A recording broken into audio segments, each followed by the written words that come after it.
Have you ever heard this? If you have, listen.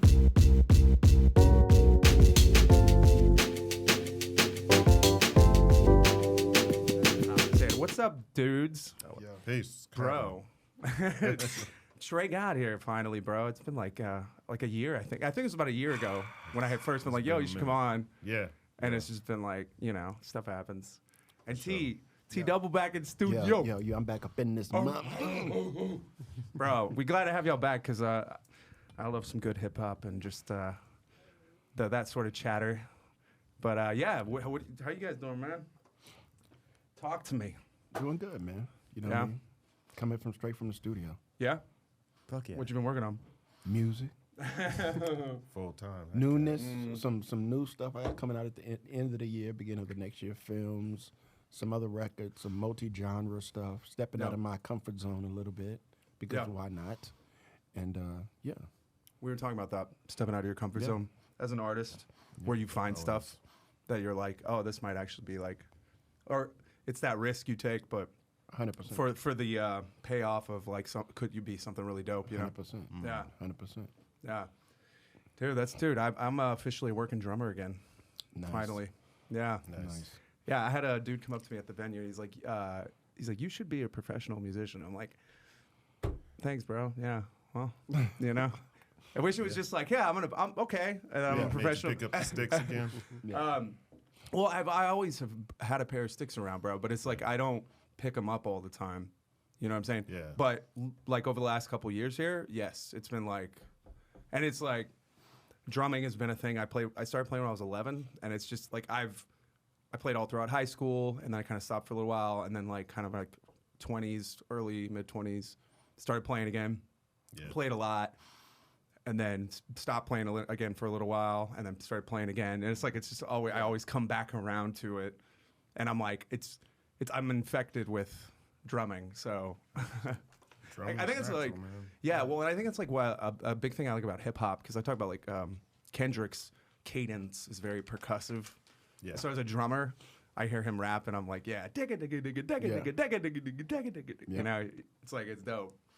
Yeah. The jizzes like that. I like the jizzes real percussive. Mm-hmm. The way he enunciates. That's my favorite Wu-Tang member. And then enunciates certain syllables in the verse, and you can. He's like the master killer as well. There's a few of them that are real intentional with the percussive sounds. Yeah, well, and it's like that. It's a whole nother element to it that you're doing beyond just the bars, because obviously the bars are important too, but how you're delivering those bars. 100%. Yeah. It's like if Jizza's rapping or somebody's rapping, it's like you're like exclamation point, comma, question mark, exclamation point. Like there's that little pause, like what's coming next, and then bam. Mm-hmm. And tone. Dope, yeah. Hitting them with the tone. There's a lot of spitting is spitting, man, but there's intricacies to MCing. Yeah.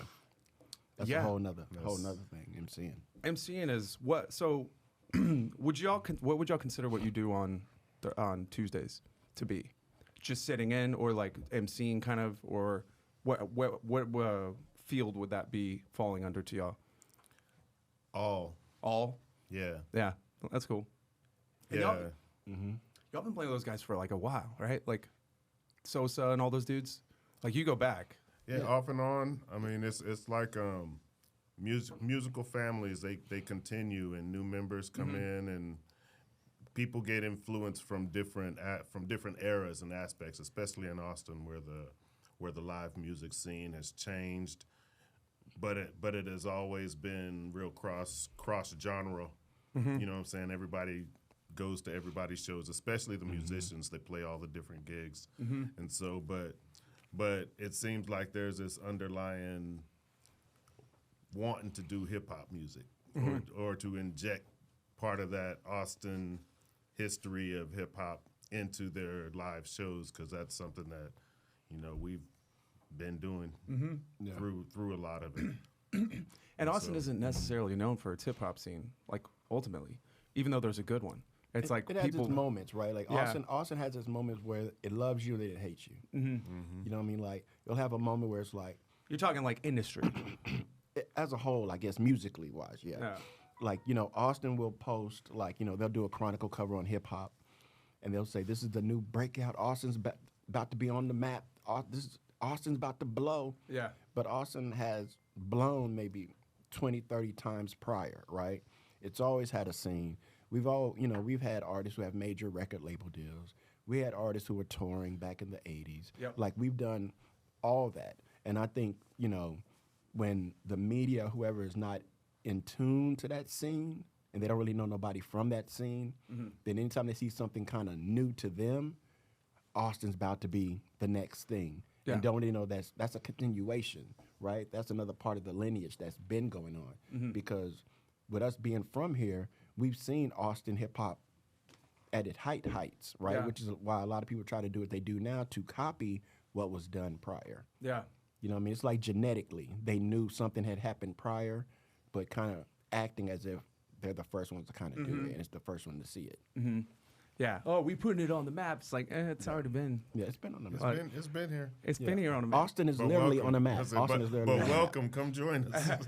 Yeah. Well, and so like, and here too, like, there's these different things that come together. So like with the hip hop, what like Grooveline does, let's say, isn't necessarily completely like a hip hop vibe, but like the mixture coming together. It's like there's different voices that are like part of it, and it's like it's a different kind of thing. And the same thing with the spot on Thursdays too, Yeah, because the homies. Thursdays with the homies, you guys really get to like kind of go wild Stretch with out. it. Yeah, that's what was trying to say. Like get your Yeah. get out and gallop a little bit. Yeah. Start Yeah. running. Yeah. And it's like that's where you get all these different things, because every Thursday's different too, with like Yeah. the lineups that'll be through there. It's 100%. crazy. And like Yeah. the Tuesdays, like both of those nights, like Trey was already in the Tuesday joint going on. Yeah. I would just come and check it out. You know what I mean? Like I was always that's how I got in Hump Day, and that's how I got in other things. I would just go check it out. But when I go to Tuesday, and I'd be like, okay, this is dope. It's familiarity to me because I played with all of them over so many years. And then when I went to the homies, I was like, this reminds me of like Hump Day and like our early vibes, right? And I would tell John and James Alexander and all the guys who were there at first, like, yo, keep doing this. Yeah. This can evolve from like a free jazz thing to more of what it is now. Yeah. And when they let new artists walk in and get up and try their thing and experience it, and it's a safe space and everybody can try their thing, and we can get up there and stretch out vocally, artistically, it's amazing. But it's still underserved to the mass media of Austin, right? Like there's still no mass news coverage of that. I think the homies should already have a Chronicle cover.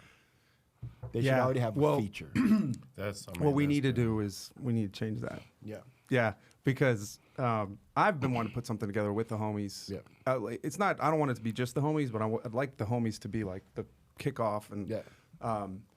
yeah, I don't think people. And it's also like there's this kind of like weird thing where it's like I also like it's so dope, and it's like I don't want to blow it up in a Right. way where Everybody knows, and it just gets yeah, out of and you control. can't Yeah. because it feels like it's like even just with the kind of grassroots sort of marketing and just like whatever you would say about like getting like it's still every Thursday there is like lit, and it's like, and it's just, dude, I knew it was something special like when I walked in one night and Pac was on the kit, and I was like, bro. Yeah. Yeah. I was like, what the fuck is happening right now? That's when you know you got something dope, right? When big artists come to town and they like people bring them to your gig. Yeah. And we've seen that many times before too. Like I say, back with Hump Day and back with Boombox and Yeah. back with like Boombox. when big bands came to town, they played Irwin Center at the time or Moody or whatever. They would always say, "Yo, you got to come see Boombox." Yeah, Yeah, you gotta stay till this day. When Yeah. y'all leave? We leave Yeah, you gotta Wednesday. All right, Tuesday night we gonna go Yeah, here. you got to go here. You got to show up to that. So that's when you know you're doing something right, where it speaks for itself. Where you still got to promote it, right? Because Yeah, you're in that type of environment musically Sure. in town. But the word of mouth is so vicious that's what makes everybody still be like, yeah, I'm gonna come out on the Thursday night. I'm gonna come out on the Tuesday night because Yeah. these things are so dope. Yeah, no, I think you keyed on it. The word of mouth part, I think, is the big one, because in those, like in that type of thing, it's like, it's that buzz, that street buzz, that really creates the thing that it's not on a newspaper or whatever. It's Right. like it's on the yo, have you been on Thursday? And I tell people all the time, like not everybody, but certain people that I'm like, okay, they would dig, and I'm like, you know, check this out. And it's like, because to me, that's the best way is like hear it from someone and then, you know, okay, cool, you know, and they versus experience seeing a, you know, Yeah. a promotional story or some bullshit. You know, it's like, which is like, there's every way to get to like let people know, but 100%. yeah, the part where it's actually a human to human thing is like, Yeah. Once people come, I think, to Tuesdays or Thursdays, they always come back because they're like, I never seen anything like this.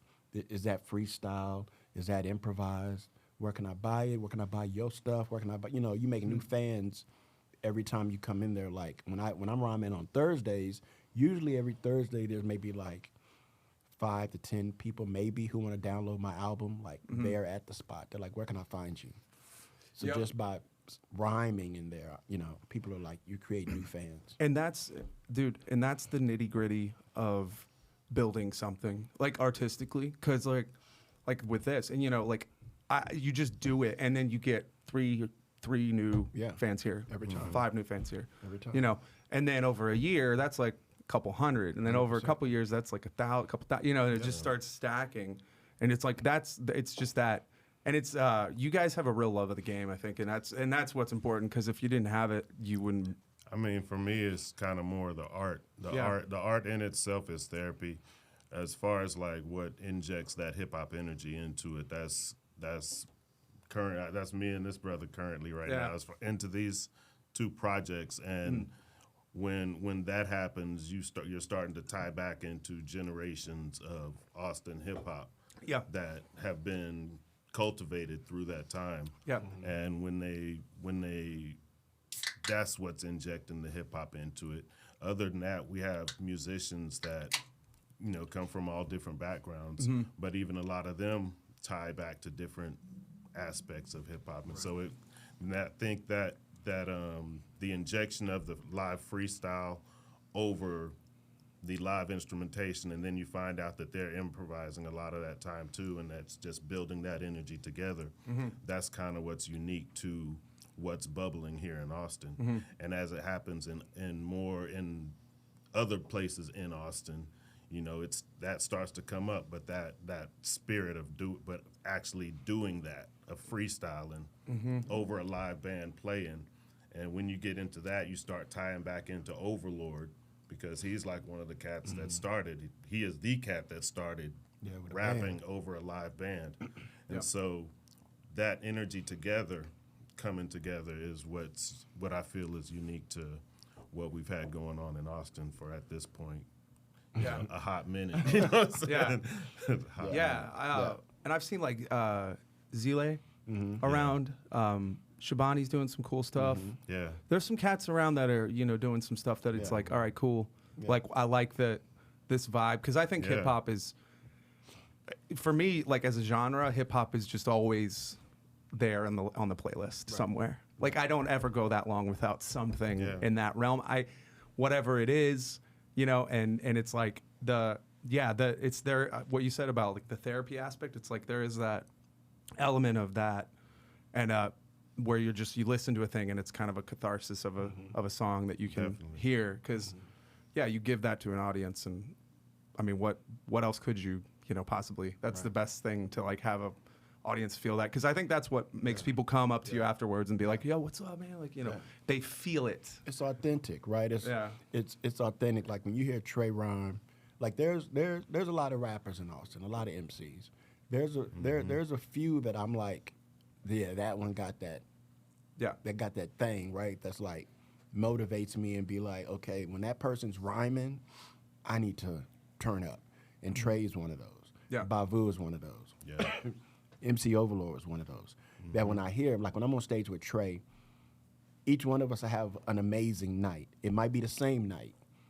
It might be Trey have one night where he just murdering, and you know, and you'll see me just step back on stage and let him have that moment. I won't interrupt. I won't be like try to out rap. I'll just be like, yo, And he's then- nice with it. Then toss it back, and then he come back and do the same thing, and then we know, okay, it's gonna be one of those nights. Yeah, yeah, and then you know it's gonna be a banger, right? And then we just turn it up together, Yeah. and we like, yo, we in there. Because the thing about MCing, to make a good show, like if you look at any rap group, right? What makes their shows so well is they vibe off each other. It's not me versus That's my why partner. I like Jurassic 5, dude. Yeah, it's not me versus Project They're like Blow, that. Hieroglyphics. Like when I toured with them, when I toured with Project Blow and Hieroglyphics, like 2004 for the Cali Com tour, I left Austin a pretty good MC. I came back an amazing MC. Yeah. Just from seeing the camaraderie of all these brothers who had so many styles and take me under their wing. We would have late night freestyle sessions. Like we'll rock a show at like House of Blues or BB King's or Jazz Fest, and then we'll get back on the bus and just cipher all night with Dale, all night. And it just made me tighter and tighter and tighter. And that was something I really couldn't get in Austin at that time because every MC still wants to be that MC. And there's only been a few groups where it's like Hump Day, Boombox, a few that are like, we're like family tight unit, we vibe together. So when I did that tour, I came back with new styles. Like the style I have now, you see me rhyming, that's a lot of Project Blow. That's a lot of hieroglyphics that I picked up when I was out there with them. So when I come back, it's like it makes me tighter. Yeah. And then Trey gets tighter, and everybody else just grows and matures with our style that it's just so natural with us that we don't have to get on stage and fumble and tumble and try to catch a groove. We could like one thing, like I'll say, one thing that bothers me when I see MCs rhyming is when they get on stage and they spend like maybe 5 minutes going, yo, yo, yo, yo, yo, right? They're either scared, not ready, or they're trying to remember a rap. What I like about when Trey rhymes, and I'm talking about Trey sitting next to me, what I like about when Trey rhymes, he just goes in. Yeah. There's not a lot of pre-prep. That's the sign of a good MC who's always ready to go on site. Yeah, That can during just go. that time period Yeah. when T was touring, that was the boombox time period. So I was still weekly grinding, doing everything weekly. And if you're playing with a live band, once the music starts, the clock's ticking. There's not a whole lot of time to try to double dutch with it. When the song starts, the song starts. So it gives you a different type of appreciation for. And then with freestyling, you're trying to come up with some different presentation of what path you're on in your mind that night. And so, it's just kind of coming up different ways, but using our art form to develop in the way that our path manifests for it to work out. Yeah. Yeah. Hip hop is like, to me, like me personally, hip hop is like jazz to me. You know what I mean? It's the way you can articulate your words, the way you can have wordplay, the way you can put words within a space of a groove where there is nothing, but still make it make sense to the groove for which you're rapping in. I love the Resurrection, Common, that Banger, piano, right? and it's like, and it's so that's jazzy as fuck, Yeah. by the way. Yeah. Bang it, But to bang like it. mix that in and have that, oh, dude, But that's didn't we have didn't the last Poets come to Hump Day one time? I think they did. Yeah. They came and they was like, yo, y'all remind us of like Miles and Coltrane and boom, boom, boom, boom, boom, talking. That's the last Poets, like. Yeah, that's when it was Hump Day. So it was like four of us. So That's it was major. Me, T Double, Bavu, and then Element. yeah, And we used to just all night with a live band just improvising. yeah, Meticulous, man, They're- every night. bro. Biggie or Tupac?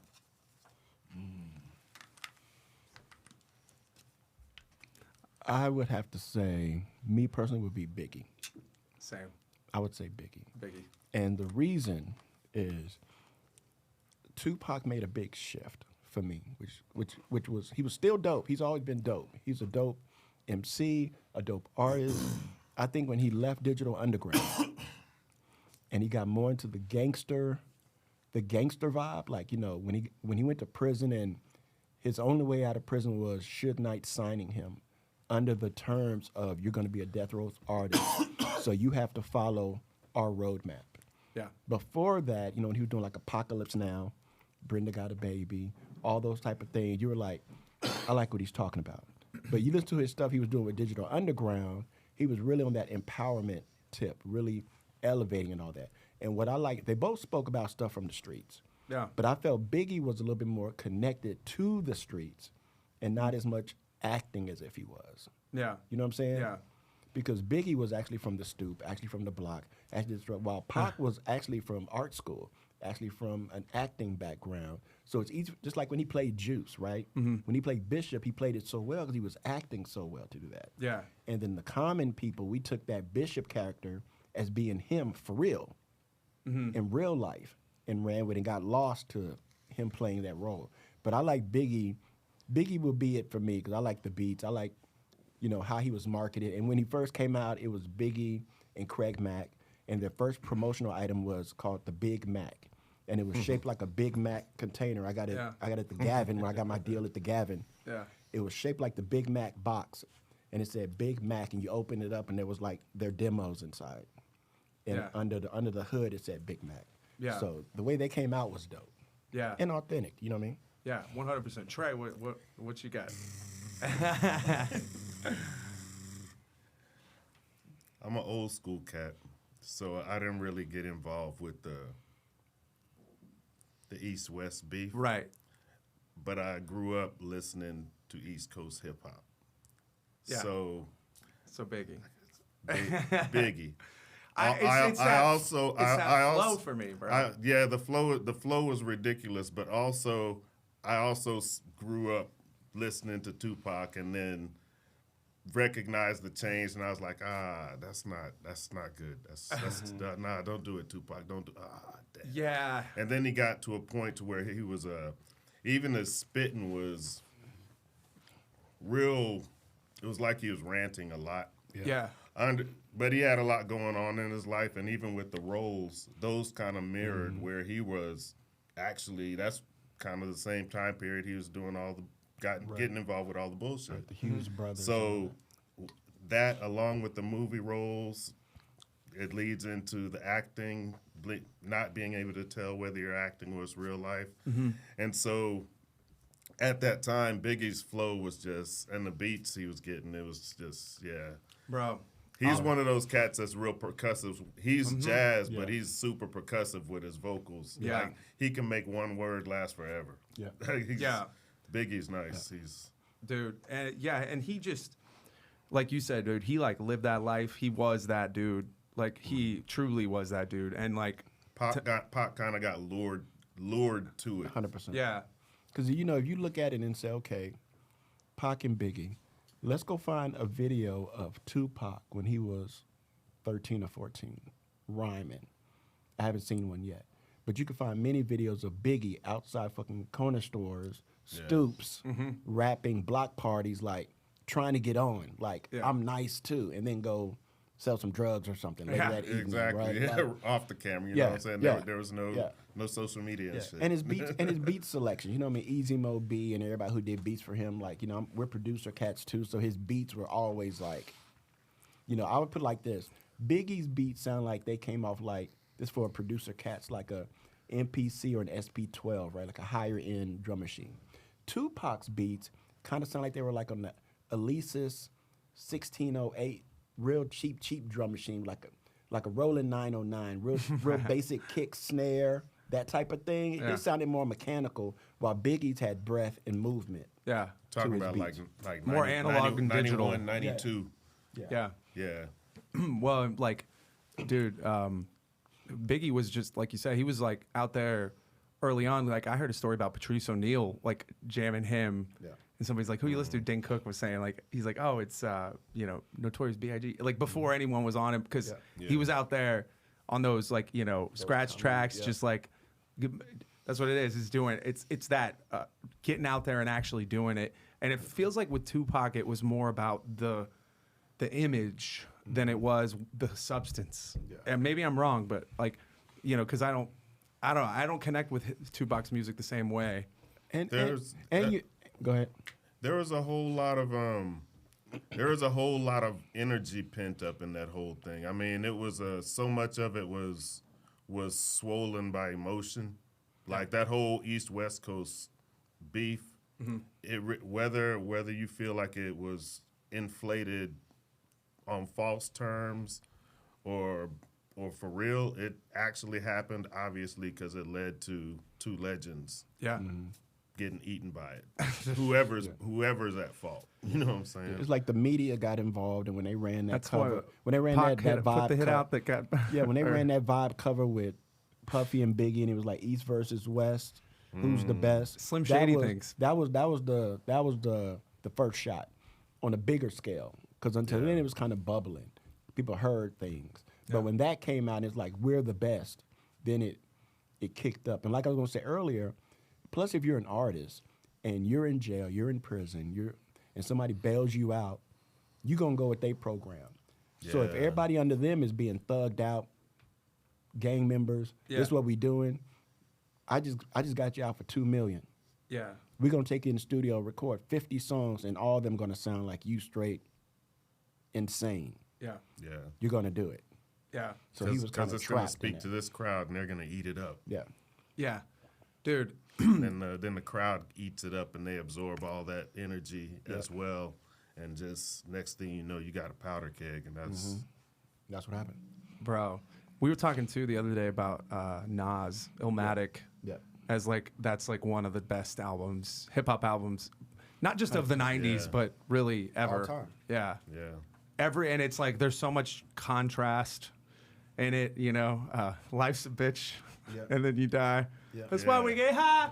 You know, For sure. but like compared to like a New York State of Mind, where it's just like straight from the fucking dungeons of rap. Yeah, like when the beat starts, you got like the train from Wild Style. Yeah, man. And you got like it really encompassed that whole era of the art form. And there's something he captures, see man. it. New York State of Mind, bro. To me, I can never stop listening to that a song, banger, bro. Because it's like it's got everything in it. Yeah. Bro, it's like, and you're like, Nas was one of the ones though that like in that whole Biggie Tupac war is like, there's some other cats out here that are, Yeah. you know, and then People you know, filled the void really quick. Jay-Z. Yeah. A lot we of have people filled Slim that Shady void. come along in the late '90s, They filled dude. that void Yeah. quick. And then Eminem just flipped the game on its head, dude. Man, What? Say it. I could never. He had a couple of songs that were okay, man, but the sound of his voice annoyed the dog shit out of me. I couldn't listen to his voice. Yeah. I recognize that he is highly skilled as an MC, highly skilled as an MC, but man, that voice, it grated me, like damn near every song. And when people say that he ate up Jay-Z on Renegades, I'm like, go back and listen to that song, man. Jay-Z's his style is like it slides, man. It's Because that's where you he's get nasty, man. Yeah, that's where you get that part of rhyming where it's like some people will think you're dope because of the tone of your voice and the aggressiveness for which you're saying your words, and then some people will actually listen to your words and be like, okay, you sound cool, but none of that made any sense, right? Like, what are you really saying? Yeah. And then you have rappers like a Jay-Z, for say, who very clear with what he says and his wordplay and his entendres and his double meanings, which is so dope without all the flair. He just very directly I'm like says Che it. and he goes, Guevara "All with right." bling on. I'm complex. Come on, dude. Come on, dog. Like we were talking about the other night with the Roots Picnic when he did his freestyle in there, and he was talking about all these people have been talking about him for 20 years, and he did like a 10-minute, 15-minute maybe freestyle and just dealt with each one. And he did it in such a way that you would have to research what he said to fully understand why did he say that like that. Let me go look this up. He was mimicking how that person was in their video. It's like he's It's just dope. sitting back there and just pulling out an arrow and just Yeah. Easy. dipping it. Well, it's like Like it feels Like one by it one. feels when you I think with Jay-Z it feels effortless. The coolness feels effortless. Yeah. Whereas you listen to like an Eminem and you can tell he very much sat down with a notepad and really hashed this rhyme out, dude. Yeah. You know what I mean? And so there's work in there, and that's great, and that's why a lot of people consider him, the best. But it's like he's got dexterity. He can spit really quick and like meticulous. He chops. He chops. Yeah. I think Eminem really, because if you listen and he to can rhyme shit. You're like, what? if you How did li- you if you rhyme listen- that? if An you- orange orange. if you listen to whatever. if you listen to the early stuff of Eminem and Royce 5'9", who was the one that taught Eminem. What did you like, say good- about him the good other ver- day? Good versus you said, evil. What'd you say about Eminem with him? I was saying that Eminem learned from Royce 9, and if Eminem wasn't around, Royce 9 would be the Eminem. He would be that, because Royce is nice. Royce the 5'9" is nice. He's the one who took Eminem under his wing. He's the one that helped him get to the Rap Olympics where he was able to hand his demo off that eventually got to Dre. Royce the 5'9" is an unsung hero. Yeah. Because of that dude spits. So you know who else you can hear? Caterpillar's a great tune. You know who else you can hear a little twinge of in his style, in M style, and he actually gave credit to it after the fact. Is Masta Ace. Yeah. Masta Ace. Masta Ace is he came out of the Symphony, that song The Symphony, legendary posse cut. Gotta look it up. Marley Marl, sick. Big Daddy Kane, Coogee Rap, all that. But Masta Ace came out with his own album, Masta Ace in Slaughterhouse, and they you can hear a lot of Eminem in him, but Eminem did come out and say him. yeah, Eminem and them. But you can hear a lot of that in his style too. What would be a good And Masta good Ace, track? Masta Ace was Just sample. Make sure you Born to Roll- timestamp these, please. Born to Roll is classic. that's the one that like most people know about, Born to Roll. But other stuff on the Slaughterhouse is Do that Tiny Desk one. That would be kind of good? live because that's probably recent. Bro, this is some old school right here, dude. Oh, the Tiny Desk, yeah. Oh no, explicit language. Oh no. he was always my favorite one of the Juice Crew, Yeah. Masta Ace. His first album, Take a Look Around, sitting on a pile of trash in the projects. Son of Yvonne, This is almost got a wanna be on. Hit the streets, The ready World to Is be gone. Yours kind of vibe. Outside with a curfew. Got lessons on honesty, virtue, and the people that'll hurt you. Drug addicts, ex-convicts. Living in a world surrounded by these conflicts. So many, too many to mention. You can feel all the tension. A mom's intervention.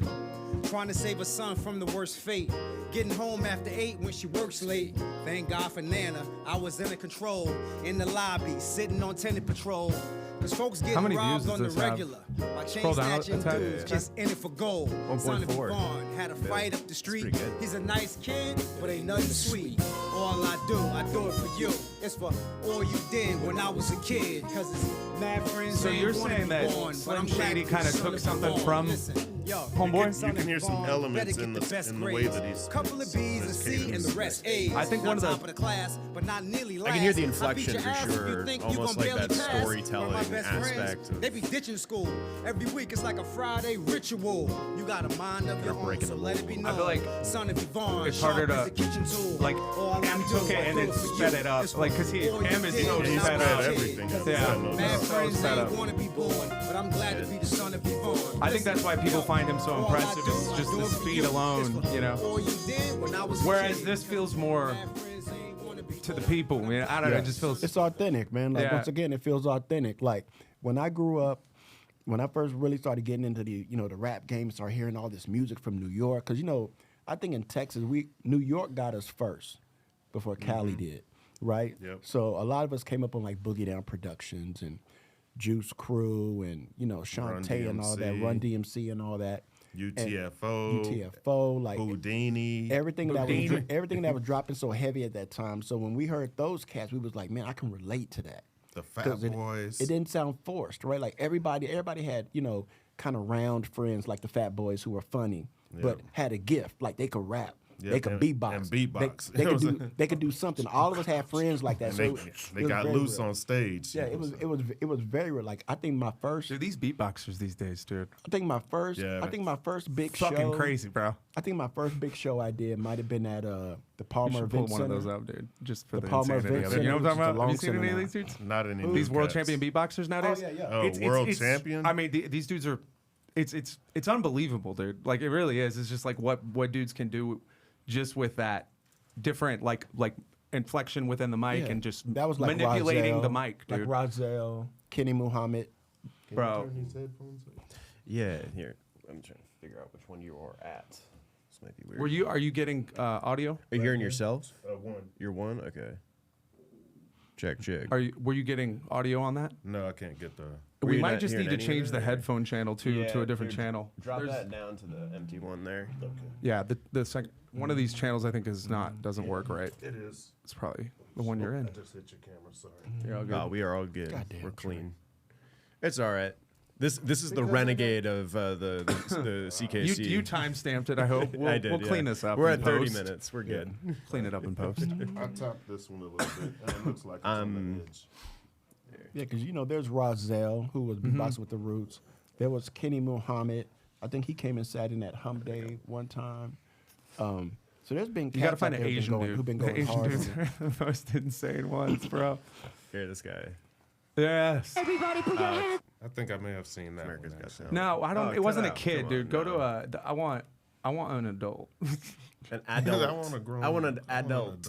But like I want to hear some. Oh, I've seen bass. that guy before with the mullet. Shogo, Oh, this Yeah. dude? let me Yeah, see that's- this Yeah, dude. he's nice. That's Yeah, he's nice. it's pretty insane, dude. How But do you like, even discover that you're like That's good at crazy. that? You know? well, you know, like that thing. It's like where like Olympians from like 100 years ago, right? Like their times are like high schoolers' times now. You know what I mean? Sometimes it feels like that with like just the arts too, like where Everything progresses. Yeah. Everything progresses. that to me, and make sure you get that too, by the way. You got it. Yeah. That's impressive, like to degrees where I'm like, bro, just the level of different manipulations occurring during that. Almost had me ready to spit on that. I was about to go in. I was looking Might at have to loop it back, run it back. How much time is on that clock on that video? Bro. But that just shows the depths of the mind, right? Like there's so many layers of the mind that only few of us can really access, right? Like we could probably all do what he just did, but it would take us longer training. How do we know we can do that? How do we know we can use our voice box in that way? Yeah. Just like with freestyling, right? Freestyling, everybody, when you say freestyling, some people be like, I can freestyle cat, hat, bat, blah, blah, blah, blah, blah. That's not freestyling. When you freestyle, when you pushing the limits of thought. When you can get on stage and freestyle for hours and rarely repeat the same thing. Yeah. Talk about things that are actually in front of you. Just go Yeah. deep within your mind, then switch styles on it. Yeah. That's when you kick it up a notch because everybody kind of get into a flow, right? But then you pause fast. That's when you become more jazzy with it. Yeah. And I think that's when you go to like Tuesdays or something. There's like an older crowd there sometime. They come up to me and say, "Yo, y'all sound like jazz musicians." Yeah. And that's what they dig. Like they're not really hip hop fans, but they like the way the hip hop is being presented. when Would we're you say rhyming. as like an MC, like, because if a jazz player was like going to improvise, right, they would have like different modes to go to, like, or different, kind of things to like pull from the bag. Right. When you're MCing, is there like different things that you have in a bag that you pull that are just like, because to me, like the free association part, and then where does it come from for you? Like, is it just the feel of like how I am right now, this moment? It's 100% that. It's where you're at in that moment, which little pocket you decide to dip into. It's actually like which little bag do you want to dip into? In that bag has these thoughts. That's how you feel about that moment of where you're at and where you're going. And that means emotionally, that means verbally, that means stylistically, that means rhythmically. It means all of that at one time, but you don't have no time to think about it, so say it. Yeah, it's like Top Gun, dude. Don't think, just do. You kind of got to take, the only thoughts that you want to think about is like where you're going to be and where you're going next. Well, and I was talking about this with Time Dave travel. Scher when Dave Scher came on, and the same thing. We're getting out of your own way. I think probably the Yeah. same applies. Yeah. Because in that, even though it's lyrically versus like instrumentally, but it's still that I can't. I gotta like let myself be uninhibited with the things so that I don't overthink this. And then, and at that point, I mean, it's also there's no real comparison, because who can be you better than you? right. As long as you're being true to you in at least the majority of your dealings outside of freestyling, what you freestyle, and mind you, there's a couple of different avenues of freestyle that I'm learning, and one of them was validated by Big Daddy Kane. Not personally, I didn't have a conversation with this man, but Y'all was I on heard Something Zoom? he said. but he said that freestyling from where he comes from is writing a verse that is not for a song and saying it however it matches whatever beat it's on. Yeah. The freestyling that we talk about is from actually just coming off the top of your dome wherever you're at right now. Just say it and spit it. That's a whole different, and not that we started, but that's kind of the route that we came through. Right. Yeah. And so that's what we've cultivated down here. When you see us out on the mic, we're freestyling. Yeah. Yeah. That's what you're gonna get, right? Yes. The answer to that question is yes. You know what I'm saying? And so in that realm, it matters whatever house each one of us is in when we start spitting. We've been spitting together a long time, so not necessarily that we don't know where the other one's going, because we don't know where they are in all their thoughts, but we understand when one of us is on one. Yeah. And at that moment, Yeah. you know what I'm saying, pass it off. You know what I'm saying?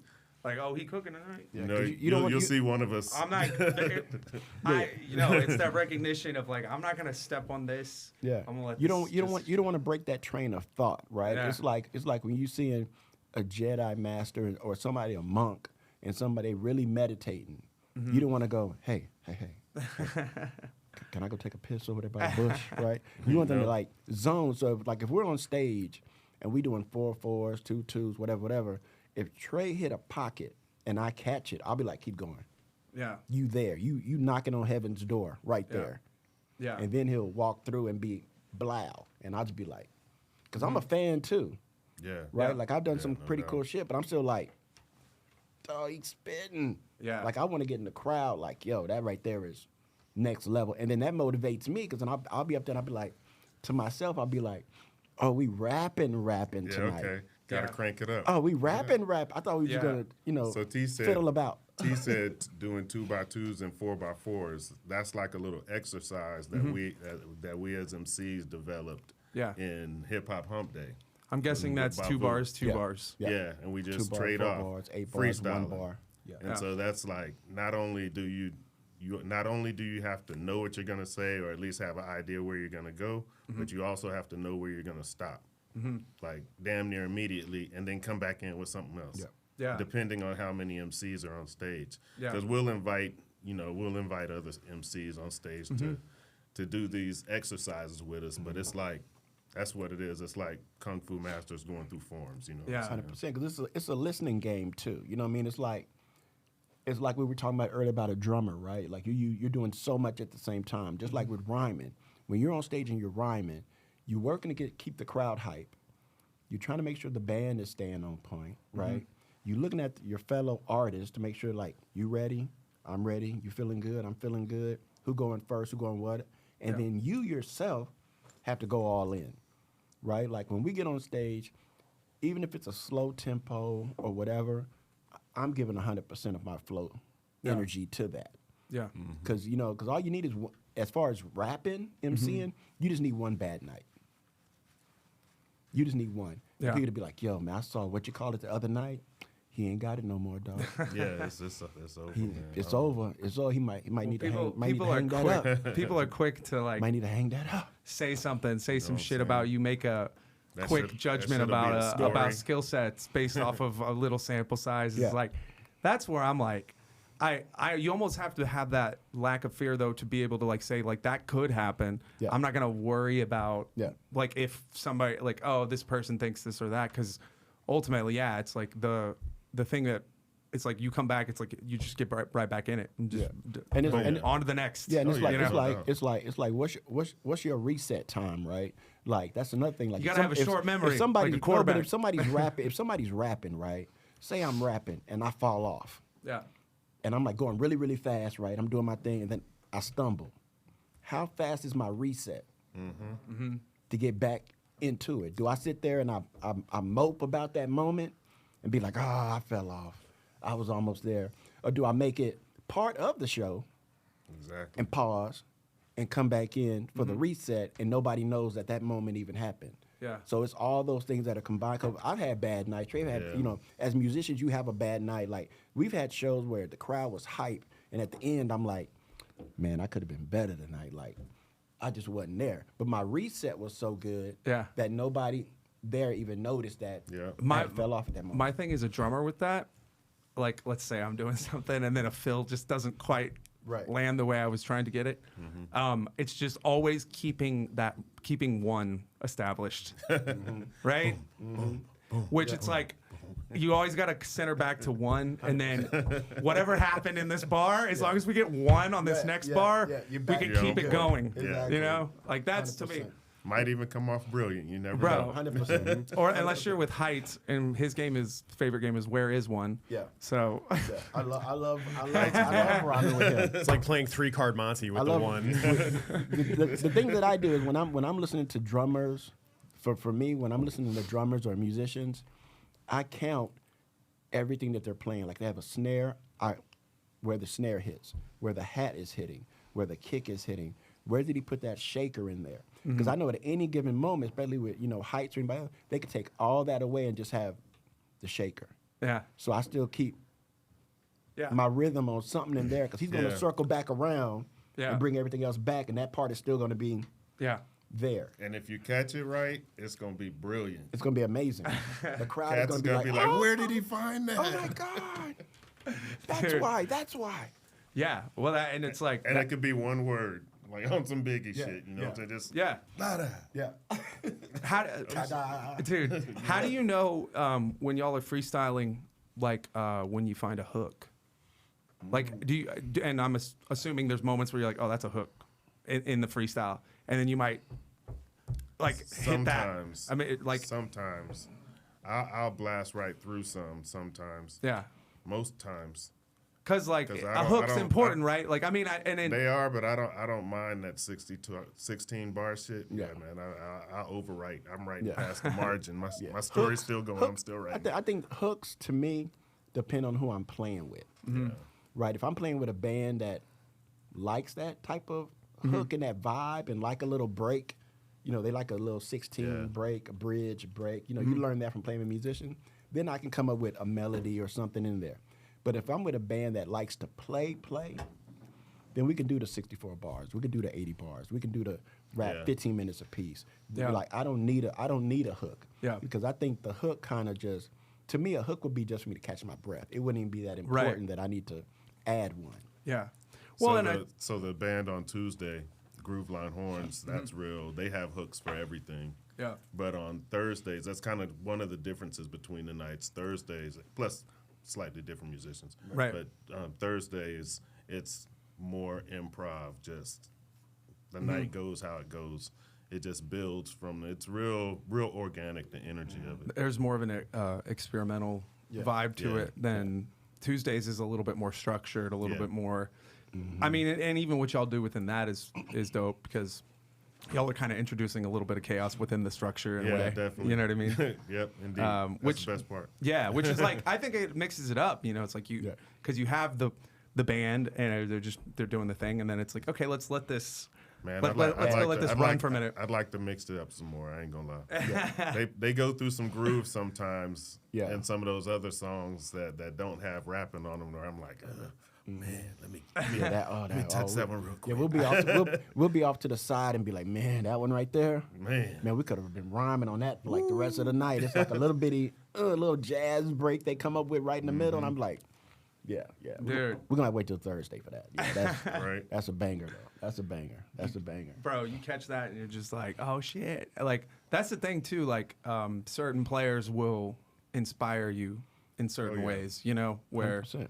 they'll call something out from you that maybe other people didn't. That summons something else. And we inspire them, right? Like we might be playing on a Tuesday over a groove we played over many times.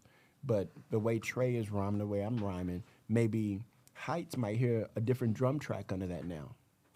And he start playing the offbeat, on beat by how we're rhyming. That gives the groove a whole new shuffle, a whole new movement, right? So everybody's inspired off everybody else. If I'm rhyming and I hear Matt behind me doing something on the guitar that's really dope, I might start rhyming how he's playing. So everybody's vibe. Trey might come in with a melody or a new offbeat, on-beat style. And then I'll copy his style and rhyme after him. That's when we start doing the 4-and-4s and the different styles back to back and all that. You really got to listen to the last word the person said without knowing what that last word is going to be. That's how fast our minds have to work. Yeah. So when Trey hits his last word, whatever that word is, I need to come bounce right off that. And that's what makes it make sense. So Trey won't end on whatever, and then I'm way over here just start rhyming about whatever. I try to bounce right off. I mean, of are that. you, that's what I'm saying. Are you trying to keep a continuity going with it in some way? I think when we're doing something like that, yeah, because There that's kind of- are rhythmic patterns that one of us hits that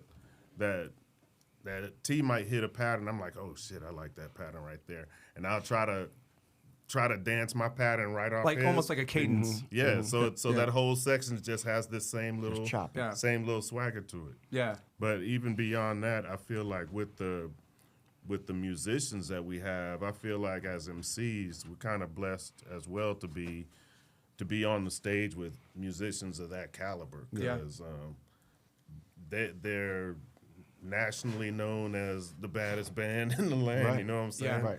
Like that's a thing, and so to be able to play with John and I feel the same way, man. Yeah. When I get a Justin, chance Mike, to perform up there, man, Matt, like it's an and, honor to even Carlos, share you a know. stage with. Although I haven't done a Tuesday yet. Whenever Carlos has the sense enough to ask me to go up, and he's gonna be like, "Why didn't I do this earlier? Why not do Because that you're fucking earlier? dope." Why not get up there? Because I am. I hope you're listening, Carlos. Yeah. Dude, no. this message has been sent. bro. I saw that chick though. Recently, the trumpet player chick. Were y'all there that night? Thursday? Was that this past It was a Thursday? Tuesday at with Groove Line. There Oh, was the this, trombone. She was she was trumpet player. Trumpet. You Yeah. remember what I'm talking about? Yeah, kind of Middle Eastern. Uh-huh. chick. Yeah, I remember her. Yeah. Bro, Yeah. I looked over at you like, and you were like, because I've never. It's like she forgot how to play trumpet. It was Yeah. the craziest shit. Yeah, dude. I think that moment was just nerves and not being in an environment that you don't know the music to. Yeah. And it's real free form. So Yeah. it's just like freestyling, right? Like if you're used to playing a jazz standard, you can go anywhere in the world and play that jazz standard. But if you go somewhere and like, I know how to play the jazz standard, but now you're doing like a Parliament Funkadelic version of it. Mm-hmm. I don't know if I can hit those notes. I don't know where I could put. See, Yeah. her thing was, because when she was practicing, she sounded really good. Like Mm-hmm. I heard her kind of outside on the patio. But when you're trying to put your sound in between a groove that you're not familiar with, then you kind of freeze up. She froze up. Yeah, she basically on froze. stage. Is what happened. Because She she was like, practiced it at a different Yeah. at a particular tempo and vibe. yeah, and- like but- she has her thing, but her thing is jazz. Yeah. It's not like funk. It's not like hip hop. So trying to play over that, I think, was like a shock to the system, so to speak. Right. Yeah. Well, I think the nerves too. You know, Yeah, because 100%. I think when you get up there with those cats, I mean, that's why like what y'all are doing, high science. You know, because like I don't ever ask to sit in because like I have that level of respect for what's happening, and I don't like, and I understand like how high level of shit this is, and it's the same thing even Thursdays too. It's like I've seen cats come up and they can't hang, Yeah. and I'm like, if you can't sing through the mic as a singer, Yeah. you need to get the fuck out because Yeah. you're just they're gonna drown you. Is what's gonna happen. I think the thing is people got used to Austin being a city of cover songs, right? Everybody's in a cover band. So you can go sit in with anybody and do your karaoke night and your cover band thing. But then when you get in a room with some real musicians who play and can switch it up and have all these other styles, what you've been practicing doing doesn't matter no more. There's no rule. Like you have Earth, that's your regular shit, and then you have out of orbit, multi-dimensional. That's where we reside. Matt Mueling shit. So when you get into this Yeah. space, it's a whole nother level. Going to Mars, baby. Yeah, when Matt starts playing, Man. you let him ride with it. I saw him do some of the craziest shit I've seen him do on that Amazing. 25 or 6-4 solo. Amazing. Did Man, you see that? I sent that to you, right? Dude, I was He's just a familiar with- legend. Like I that was solo in familiar with particular. that song, but after hearing them play it every Tuesday, Yeah. and the way that it's played and the way Curtis sings it, Yeah.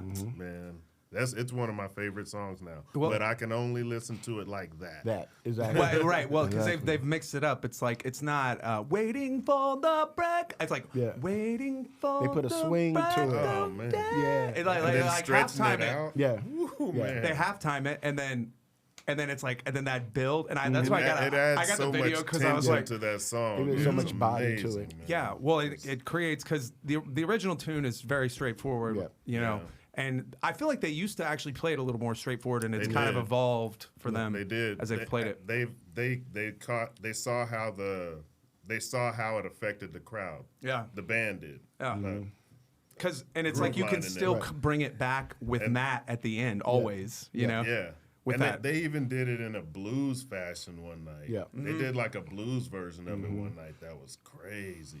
That's top tier shit, man. Bro, But every yeah, time now, they play now that, I love that song. Yeah, if But I I'm can only- outside and I hear it, I gotta go. It's Matt, really, because Matt is like the one, I'm like, Man, Matt's amazing. He does wild shit on them strings, Yeah. man. Both hands just going. dude, he was like, and the arm. just- Yeah. Yeah. on that video I The took, he's like, wah-wah. it looks like it's in fast forward. I'm like, I know. Yeah.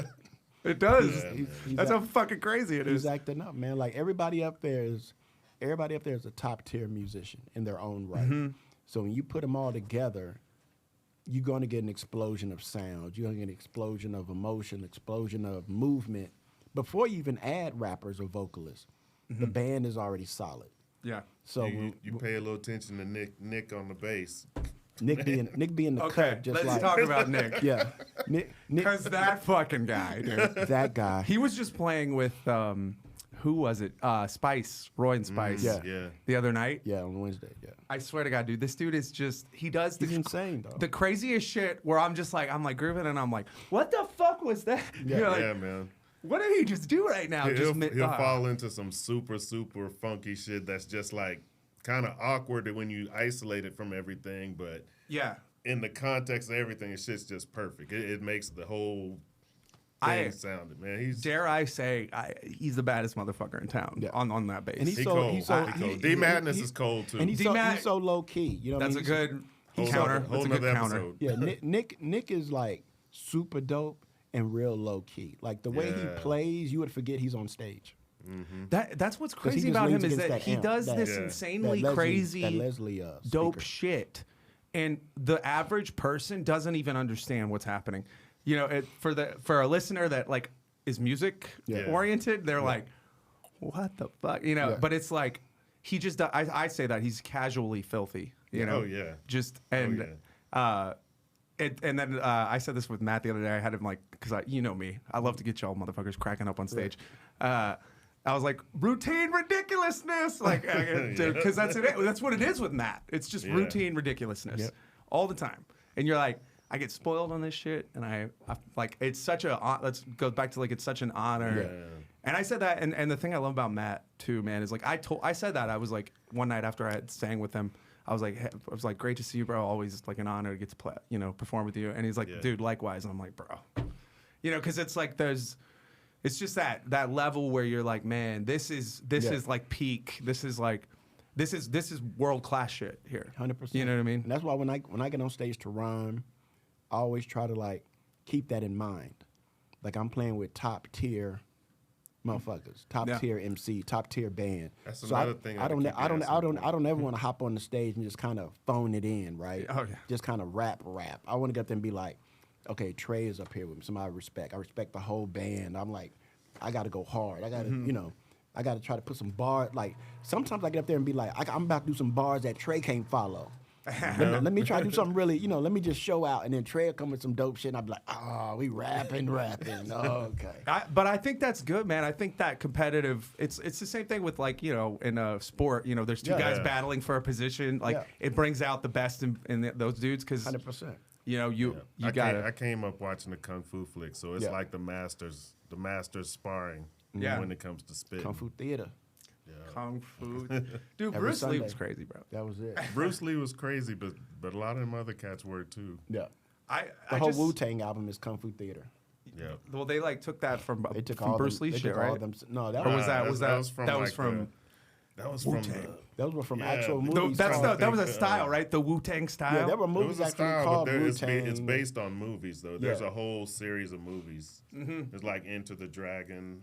I Yeah. guess that's a Bruce Lee. yeah, I one. was gonna say, Into the isn't that- Dragon, I think, There's was a- more of a more polished version Yeah, of I'm the trying Kung to Fu think Theater. of the name of the trying to think of the name of the damn. Because there was an actual movie called Enter the 36 Into the Chamber. 36. That's what I meant to say. Yeah, Enter the 36 Chamber. It was actually a kung fu movie that if you watch any of those old kung fu movies like the overdubs, right? That they were overdubbed in The English. stuff that's comical now. You'll hear all their kicks, punches. You'll hear all the sword sounds in Wu-Tang. It's all in those. Yeah. It's all in those. The minute you hear it. Wu-Tang versus Shaolin. Yeah, Shaolin, the whole Shaolin thing. versus That's where Lama. they got their name from, because they grew up Iron watching it like Monkey. us. So they were like, yo, let's be like that. And it works for them. Bro, Wu-Tang Clan ain't none to fuck with. Nah, and they for the children. Yep. And Rock and Roll Hall of Fame now. You know, the way it should be. Recently? Yep. Yeah.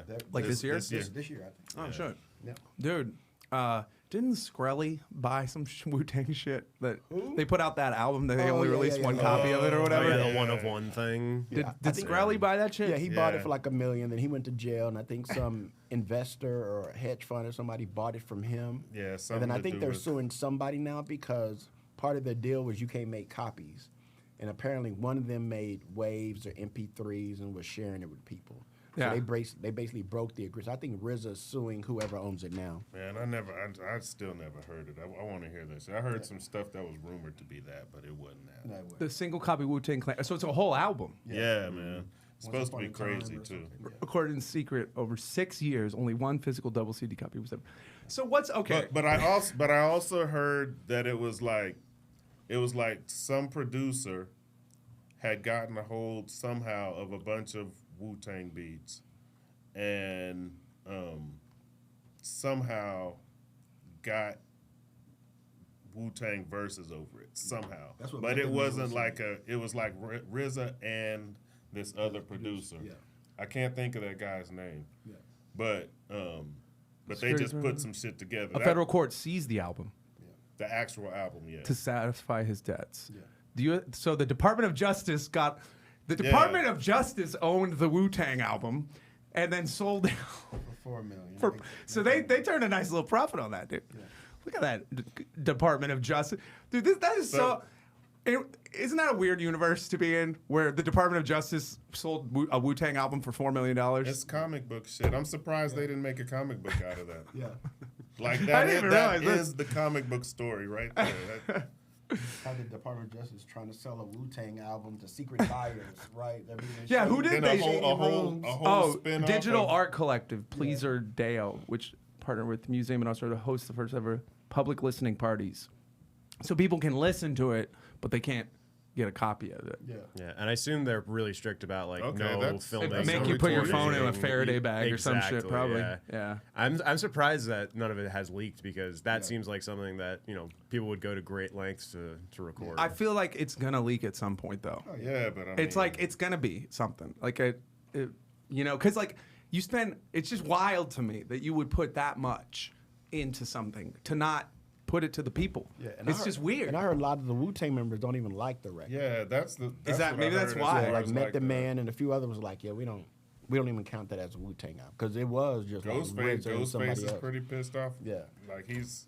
I just don't get how you spend 6 years on some shit that you don't even like. That's crazy to me. Yeah. Like that's a It's- lot of it's- time. Well, I don't think it's because even through that process, I think that process was kind of grimy. There was like Yeah. some manipulation, maybe some verses that weren't authorized for Yeah. There's I look at it more like that. it was grimy through and through, And it was probably done in different.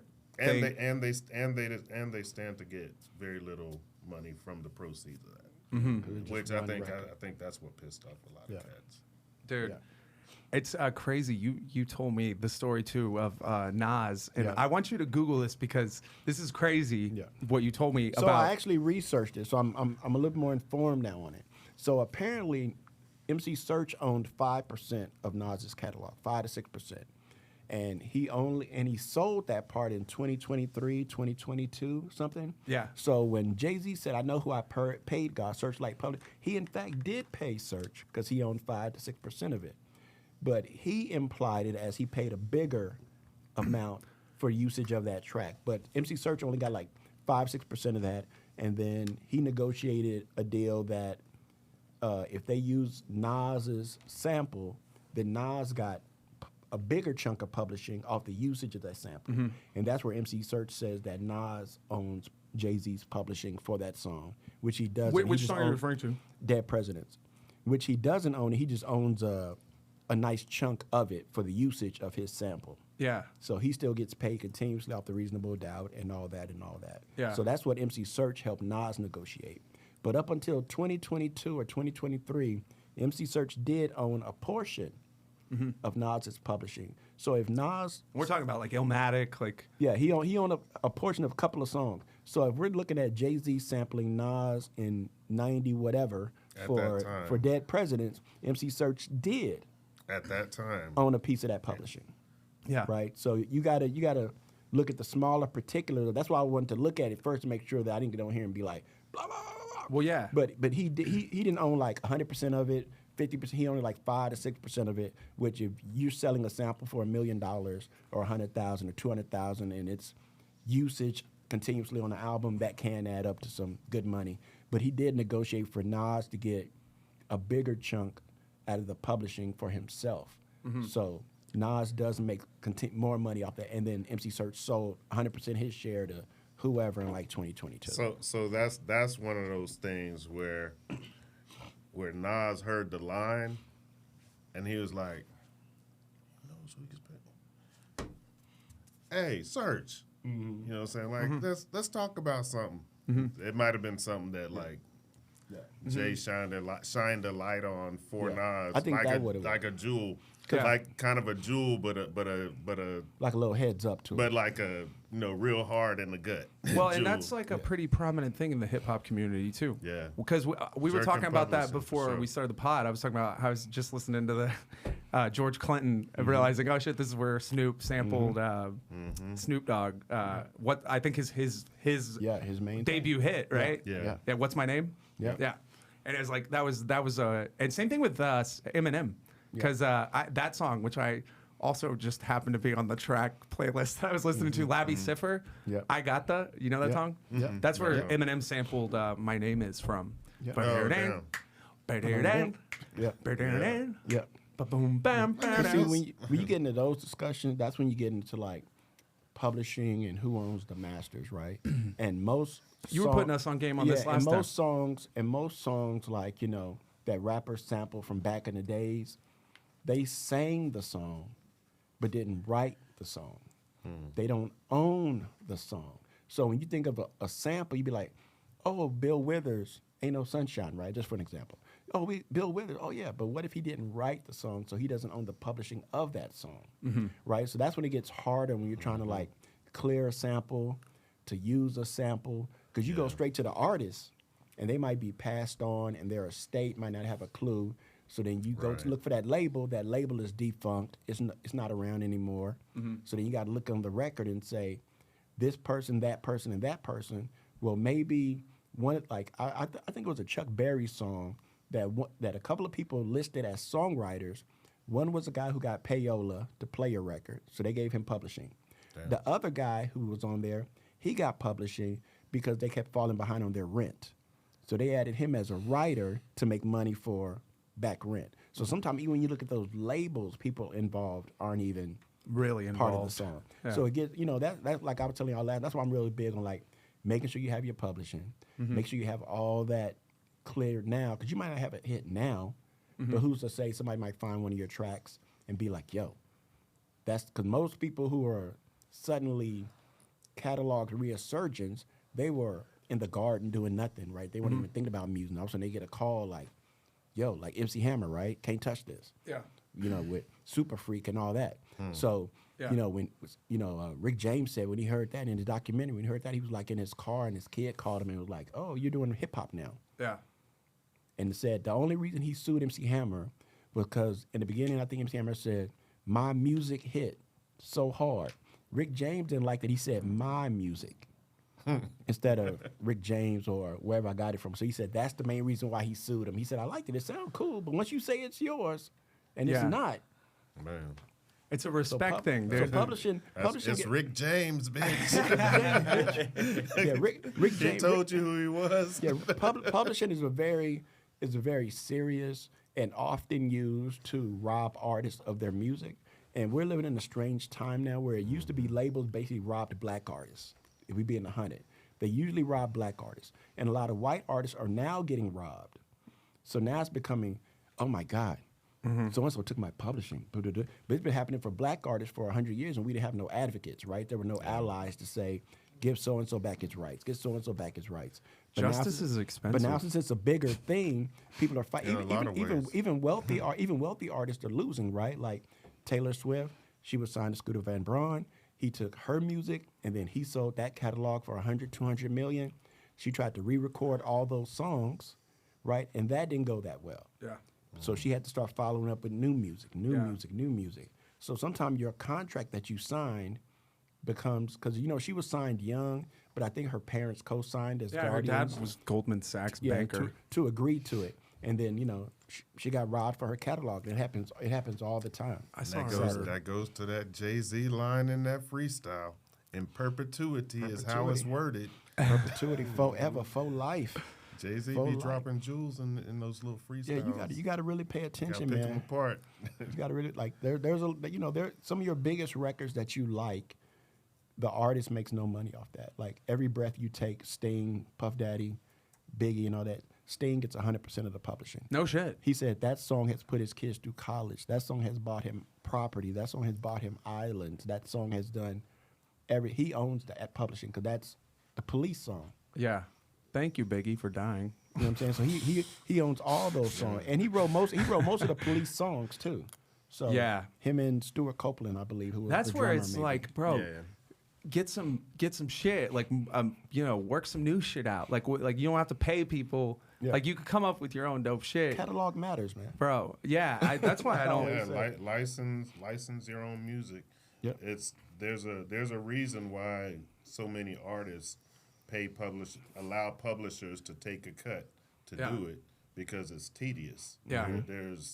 There's a lot of shit you have to do, and there's shit you have to assign yourself, and you have to keep track of this number on your own because it's yours and you assigned it. But remember it for the rest of your life because you never know which one. Yeah. Yeah. But there's all these different these different layers, and that's why artists pay publishers to do it. But That's it's why I good love to keep track of that shit on your Clint own. Eastwood, Yeah. dude. Yeah. The Gorillas. Yeah. That thing is from like a fucking whatever. What do they call that box thing? You know what I'm talking about? You should pull that up. Yeah, man. That what- like Like they a music took box, like a music box. and they turned it into a fucking banger, Yeah. dude. Yeah. But it was like What? there's no publishing. You haven't seen this shit, Yeah. dude. Yeah, because you're like, that's a dude. Who's the guy that raps on that? Dale. Dude, the he's funky Homo sapien. Yeah. bro. He's got That's my fault. fucking flow. Yeah, that's my dude. fault. Man, have you dipped into his discography? Not that much, honestly. Man, you gotta I should. You gotta look up Del the Homo sapien, man. He's the one He's that great. he's the one that took me on my first big tour, man. I took Yeah. Cali Con No shit. with ESPN. I opened up for him at Emo's when it was on Red River. Yeah. Opened up for him, and, That he, right Check this there. out. and he was like, "Yo, It was man, only let's 19 tour." seconds. Keep getting copyright strikes on this fucking thing. TikTok. Okay, I thought it was YouTube. Oh, okay, I see. Come on. Yeah, I've seen those. Unmuted at the top left There there. you go. Just shows I don't use TikTok. Suzuki Omnicord. Finally, someone let me out of my cage. Yeah, that's dope. Let me out of my cage, dude. Time for me is nothing. I ain't counting no age. That's dope. Dude. That's dope. These things are awesome. I actually, I want to get one of those. And Dude. I have a. they're like I- 500-600 up there. I have a coworker actually who collects them and repairs them because there's a ribbon cord inside that is like notorious for breaking. So you can get them pretty cheap broken, but if they're like in good condition and like functional, like they're pretty expensive. I love them. Yeah, I love them. The last one I saw was like maybe $600-700 or Yeah. something for one of those. And there's Yeah. like different versions of it that gives you like different ranges of like keys and sounds and stuff. I think it's just an interesting exercise and to show that like dopeness can be found in the most It can come from anywhere. unexpected It's how you places. program it is what you make that Bro. beat Yeah, do. yeah, and like like early reggae songs were just a Casio rhythm. Dun, dun, dun, dun, dun, dun, dun, dun, dun, dun, dun, dun, dun, dun. That's just that's just a Casio preset. That's all that was. Dude. Yeah. Because they said the lady That's the who joint they right said the lady who designed it for Casio was like an Asian lady, and then I think when she got older, somebody told her like, "Hey, that beat on that keyboard, like I heard it on a reggae record, and it's like on massive dub plates. That groove is on, because that was all they had back then. They just hit that Dun, dun, dun, dun, dun, dun, dun, dun, dun, dun. You know, you used to hear that fill Oh button. man, There's that little what's fill the, button. What's and the something. hook on that one? I think it's What the hook gonna be? And then dun, dun, dun. That's why all those keyboards back then had like a reggae preset. They had samba. They had waltz. They had like maybe That's a 8. Casio Yeah, beat? it's a Casio ZX1 or XZ1 or That's something like that. crazy. Like a little white one. I think that's the rhythm but it's a famous rhythm I that's think out of that's that Casio. Sister Nancy. Yeah, it's a famous. I'm rolling famous y'all's rhythm. carpet up down here. What is this? This is David Gilmour going over how they did the synth part for On the Run. Oh, you got the classic synth. Man, I just heard it.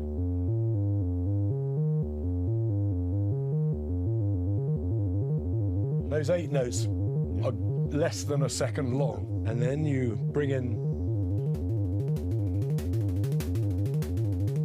So you put an input to an output, and then you can filter it and attack it and envelope shape it That was and the add same all board. this stuff. What board is that? Wow. Quite fun. The guys seem to like that. Did you hear the first 4 notes of it? Dum, dum, dum, The dum. first 4 notes was that reggae joint. Look for that. They Look for just that. sped it up. The Look for Casio that reggae reggae, yeah. Casio preset. Wow. Yeah, it was like a little. I think I actually had the Casio when it came, like in the '80s. I think But in Jamaica, that's all they had. there's REGGAE. There you go. So everybody just ran. Preset. Yeah, there it is. The Probably top left. This one MT40, here? we Yeah. did one.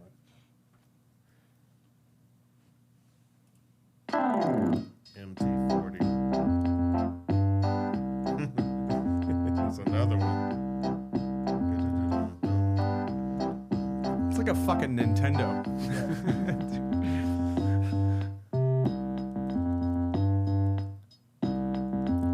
Hell yeah.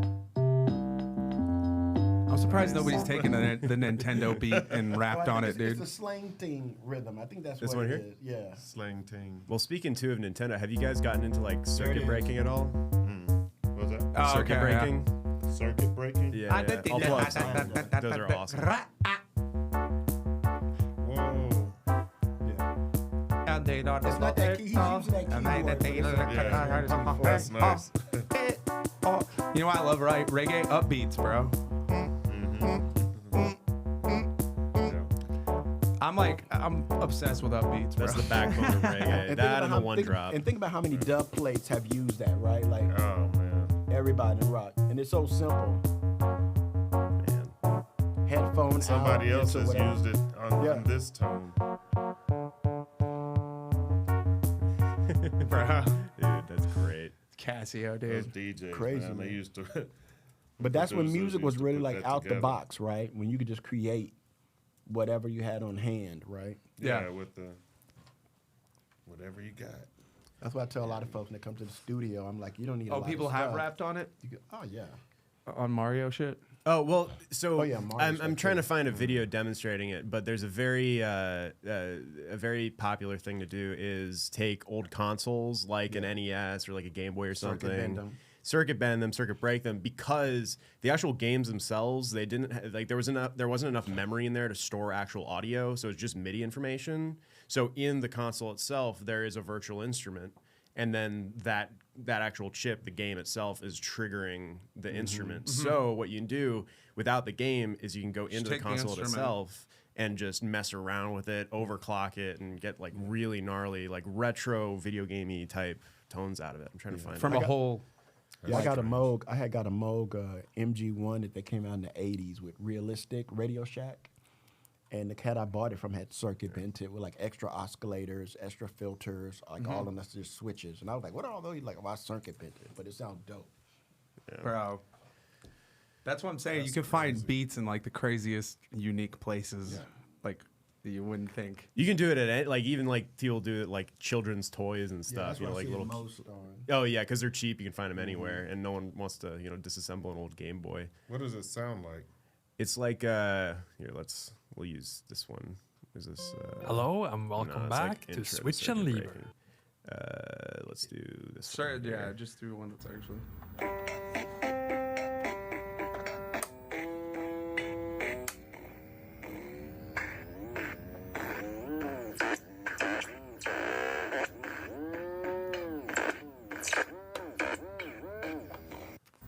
Just getting real weird with it. That's cool. Guy with the TV. That's really guy with the TV. You should play. You know what I was just thinking? We should play some of Vic's stuff for them. Have y'all heard Vic Vase's stuff or Vase from 512? Bro, play Sweat was I think one of the good ones, bro. Damn. He'll appreciate it. With this one, we're good with. Dude, this dude, I was like, damn. He lost all the stems though. All the multi-tracks. He had them in his backpack, and then maybe it wasn't Sweat. What were the other ones called?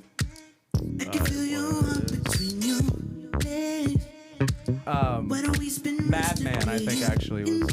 Yeah, Madman. I think this is my favorite. This was my favorite too. I think. Watch out, there's a madman. No, wait, part of my alter ego. Nah, fuck all that being peaceful. This is the sound of ego.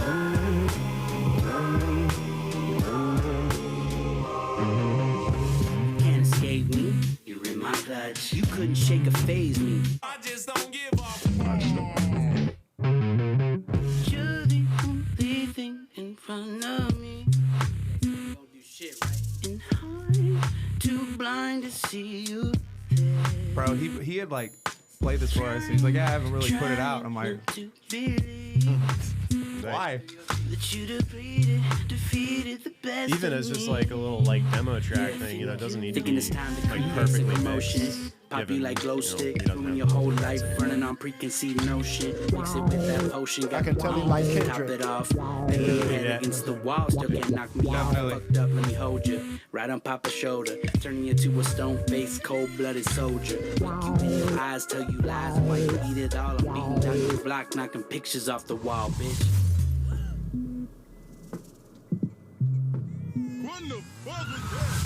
Watch out, there's a madman. No, wait. Bro, it's fresh, dude. No, it's cool. It's fresh, bro. That being peaceful. I appreciate anything where you mix it up, dude. It'll be pretty hard to clear. There's some samplers in there. Yeah. That's like where I'm at now, right? When I hear a track or I'm hearing a demo from somebody, I'm like, you got some unclearable samples in there, or they might be expensive, and right. You know, especially with the film and the sync stuff I do, a lot of contracts won't even allow samples in it or AI in it, or so. Even with that, you know, I mean, like what we were talking about earlier, you got to go back to kind of like learning how to play instruments. Yeah.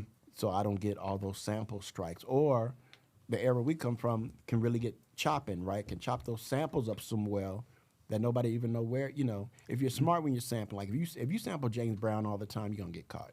Parliament all the time, you're gonna get caught. If you use the basics, right? If you use like, you know, James Bond soundtracks, you're gonna get caught. Yeah. So you got to think outside the spectrum of how you chop and what you do. But you can do stuff where you won't get caught or you won't get, you know, claimed, put a claim on you. But when you have obvious things like, you know, Bernie Mac or different soundtracks. What the fuck? Yeah, because then you got to be like, okay, I ain't scared of you, you got to be like, there's Bernie Mac, and you know, where did he tell that joke on? Like, was that Def Comedy Jam or something? So you might say, now you got to go look at Def Comedy Jam. That was released on, you know, HBO. And now you got to go into the archives of who was the producer. You know what I'm saying? It's like, that's probably going to be a 10, 15 step just to get that It's crazy clear. how much goes into that shit, Yeah. dude.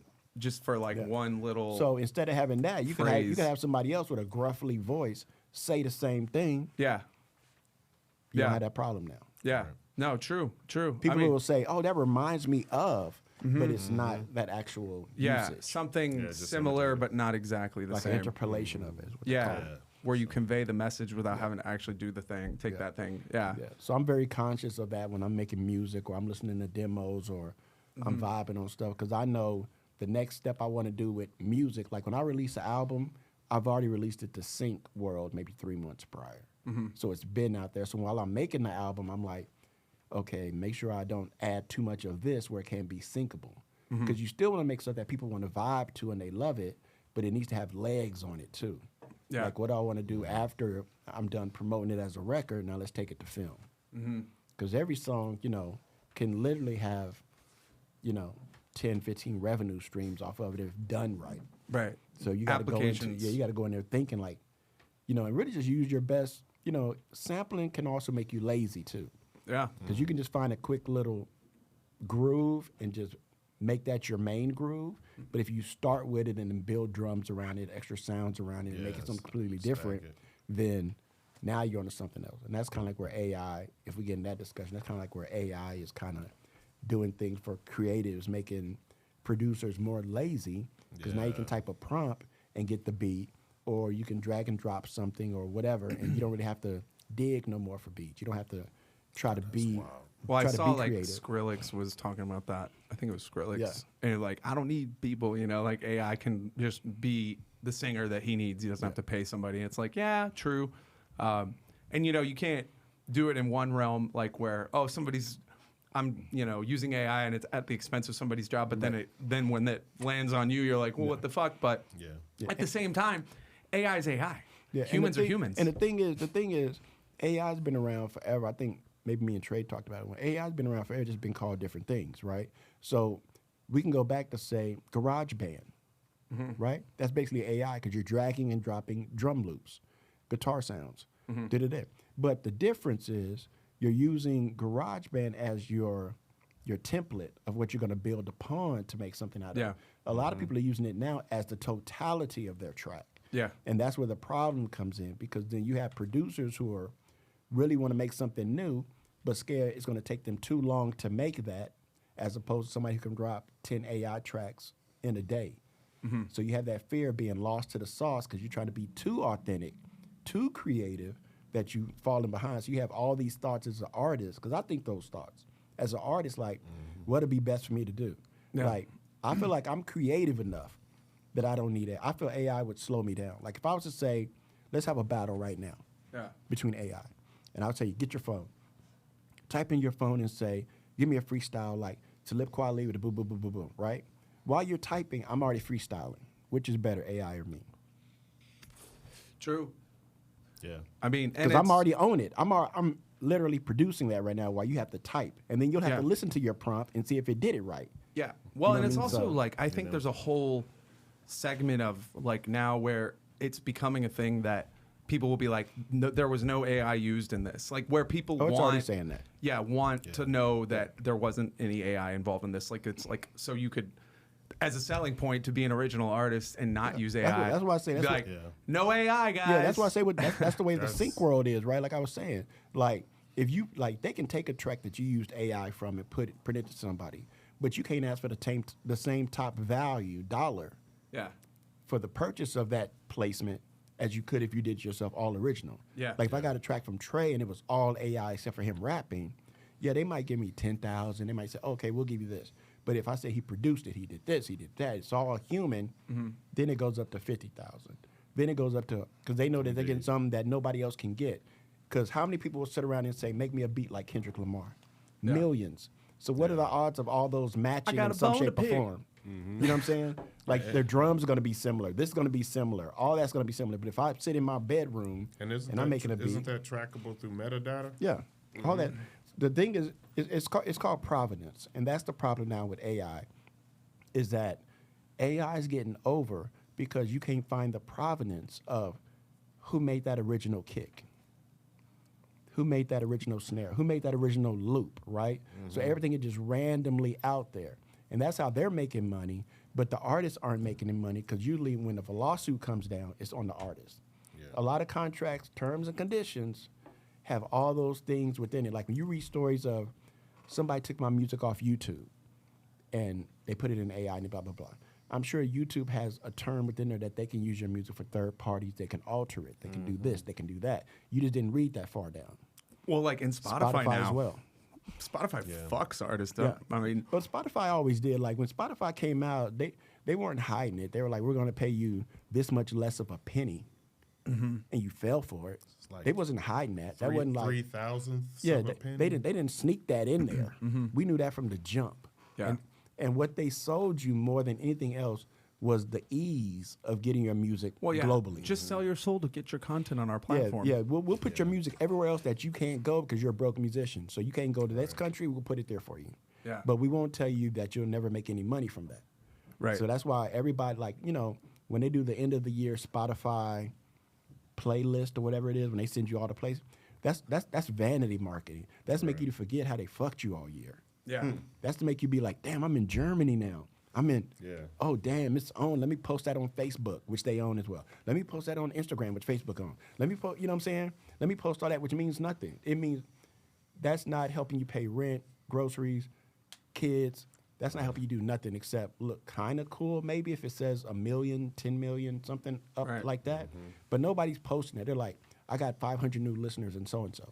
I got 1,000 new listeners. Like, it's vanity, but you forget all year they were paying you point of a penny, and they're still making millions and billions and all these other things. Like, it was always a bad move.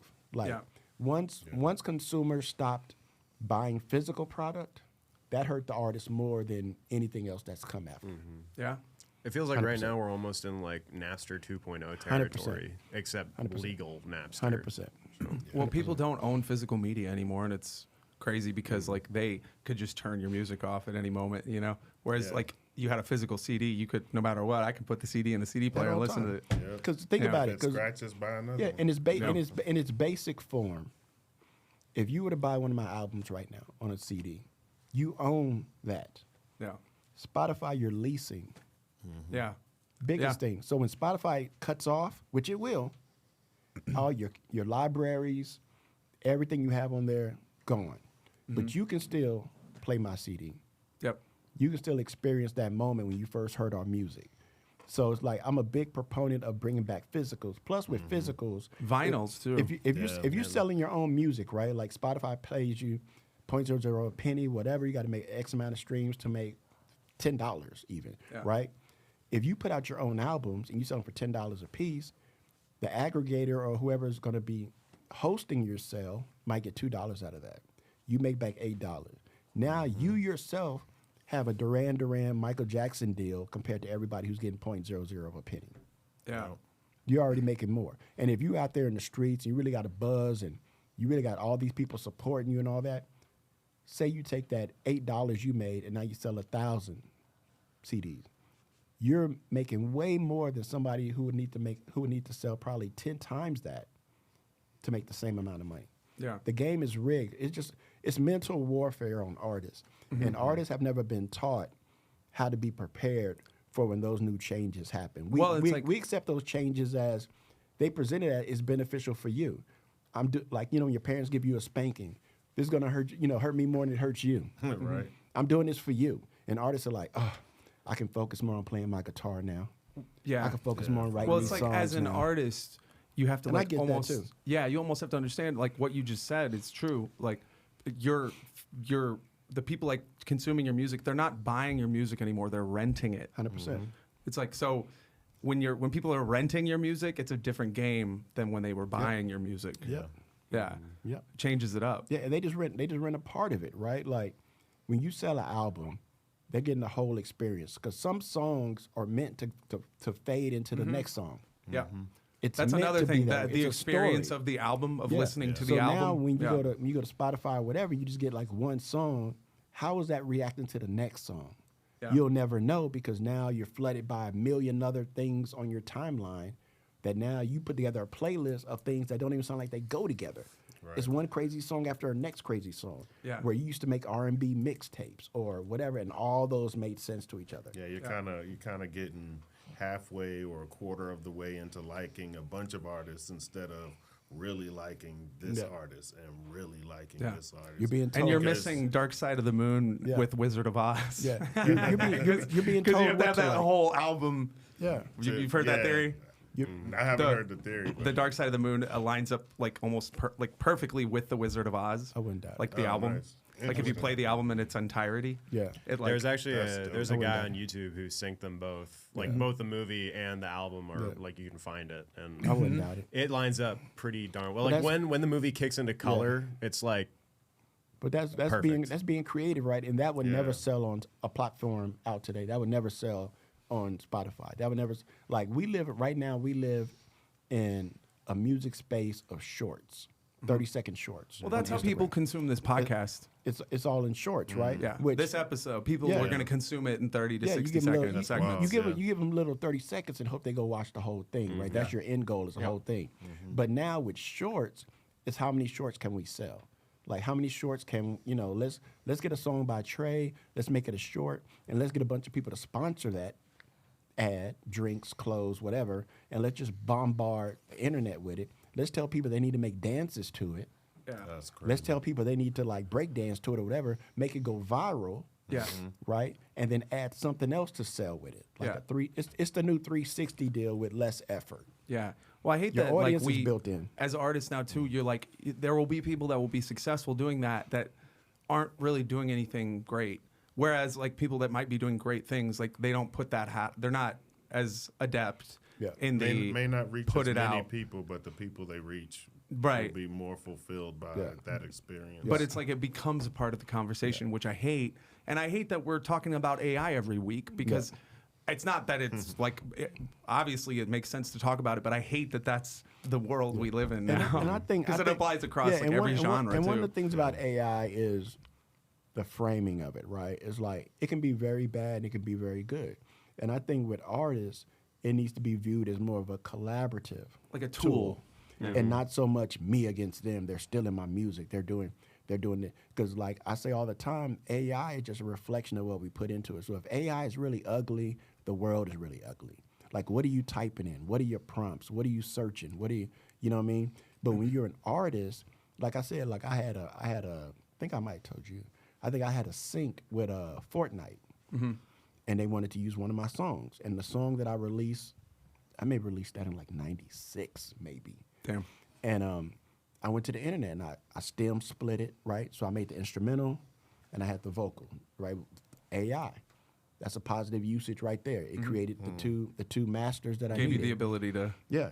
And then I was like, okay, I need to write these lyrics. So I'm thinking old school. You play a little bit of the song. Let me See, but write. the difference with Play that a is the little bit. track Let me write, wasn't let me AI. write, let me write. No, you the track- used AI to I used work it on as the I track. used it as a tool. Yeah. That's what I'm saying. But the There's- track was there's- already- Yeah, that's what I'm saying. There's the positive. That's the of it. difference. There's the positive of it. AI as a business tool. Yeah, and then I went to AI and I was like, Because I do the same thing with this. Like the content I have on here, I don't, we just do whatever it is. It is. Yeah. I use AI to go back and go, okay, that's a good one. That's a good one. Where I can have that tool. 100%. So I told AI, I said, look, give me the lyrics to this song that I did because it was released, so it's out there in the world. It has to be out there for them to find it, right?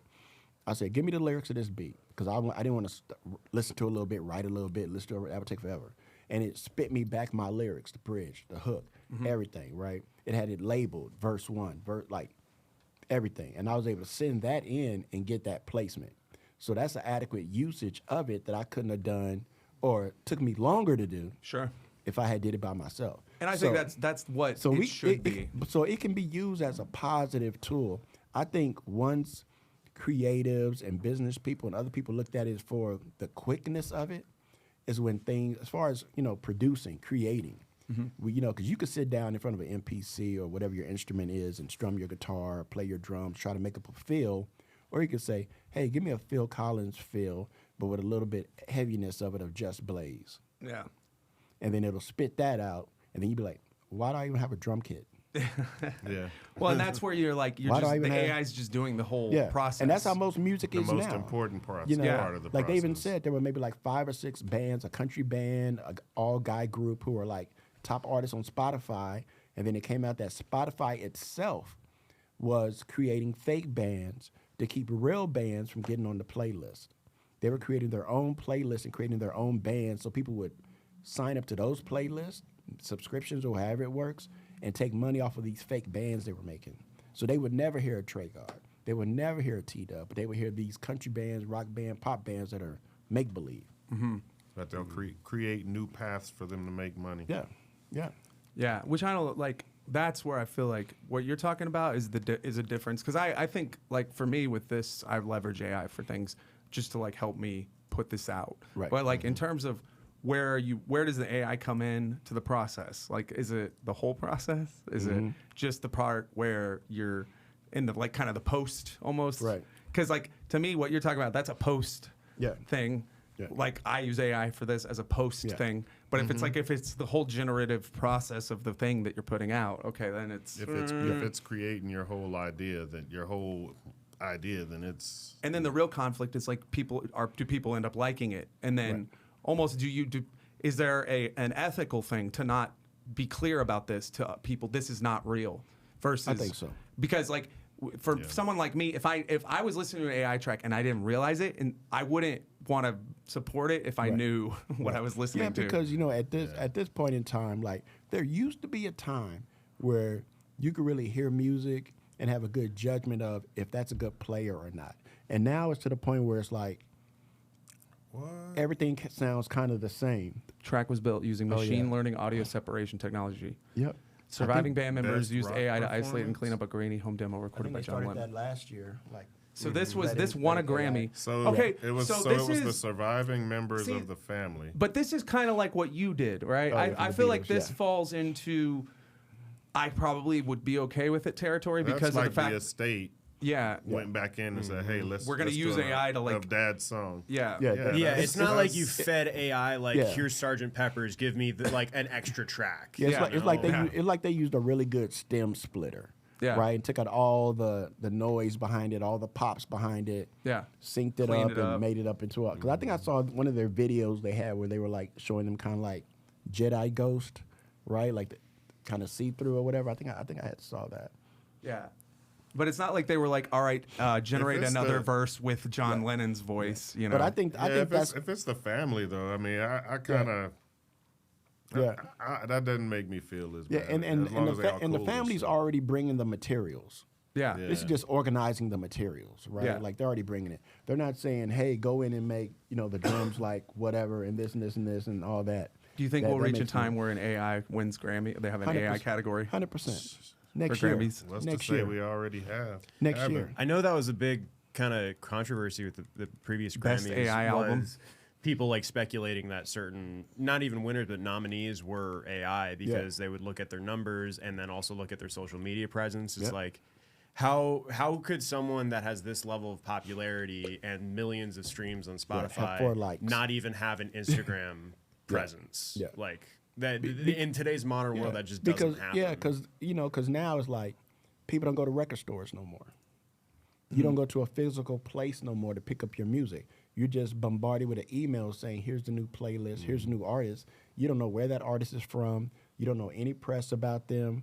Most of the aggregators are part owners of other social media sites, so numbers are fake. I don't even, if I meet an artist and they say, "Man, I got, 5,000 whatever," I don't believe you.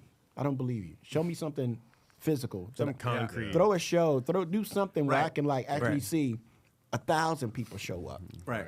Do that, because the numbers don't mean nothing. Like I've talked to artists like, "Man, T, you don't have a lot of numbers on your Instagram, whatever. That ain't my market. That ain't my base. That's not what I'm trying to. I'm not trying to do that. I'm not chasing that because that's fake. That can be manipulated. Is the word I'm looking for. Yeah. You know what I'm saying? But if you walk into a show, when you come into the homies, you see what's going down. Yeah. Yeah. You know what I mean? Like, okay, yeah, it's jumping. Well, and if you're Tuesdays, it's focused jumping. on the thing that you're doing at like in the real thing, Yeah. and putting that out and doing that the best you can, I think the other stuff just kind of will follow. Definitely. It's like putting the cart before the horse. If you're more worried about how many followers you have than the fucking shit you're doing, Yeah. then you have a Which problem. part do you like better? Yeah. And it's and it's the industry, right? Like the industry makes the rules, and they change the rules whenever they want to. You know what I mean? Like for a minute, it was like for you to get a record deal or to get interest, you had to be like one of the hottest people in your town and one of the biggest shows, and you had to have a line down the street. That mattered 'cause they could see that. Then it went to how many followers you got, how many whatever. So then people were buying bots. Well, and that's how people are So- getting booked now too. so It's then like, it- oh, you have how many followers do you Yeah, have? and then you see those shows online, and it's like 10 people there. Yeah. The stats and facts don't match up. It don't match. You know what I mean? You can run a good game, but when people see the physical part of it, then everything else is out the window. This is my thing on numbers.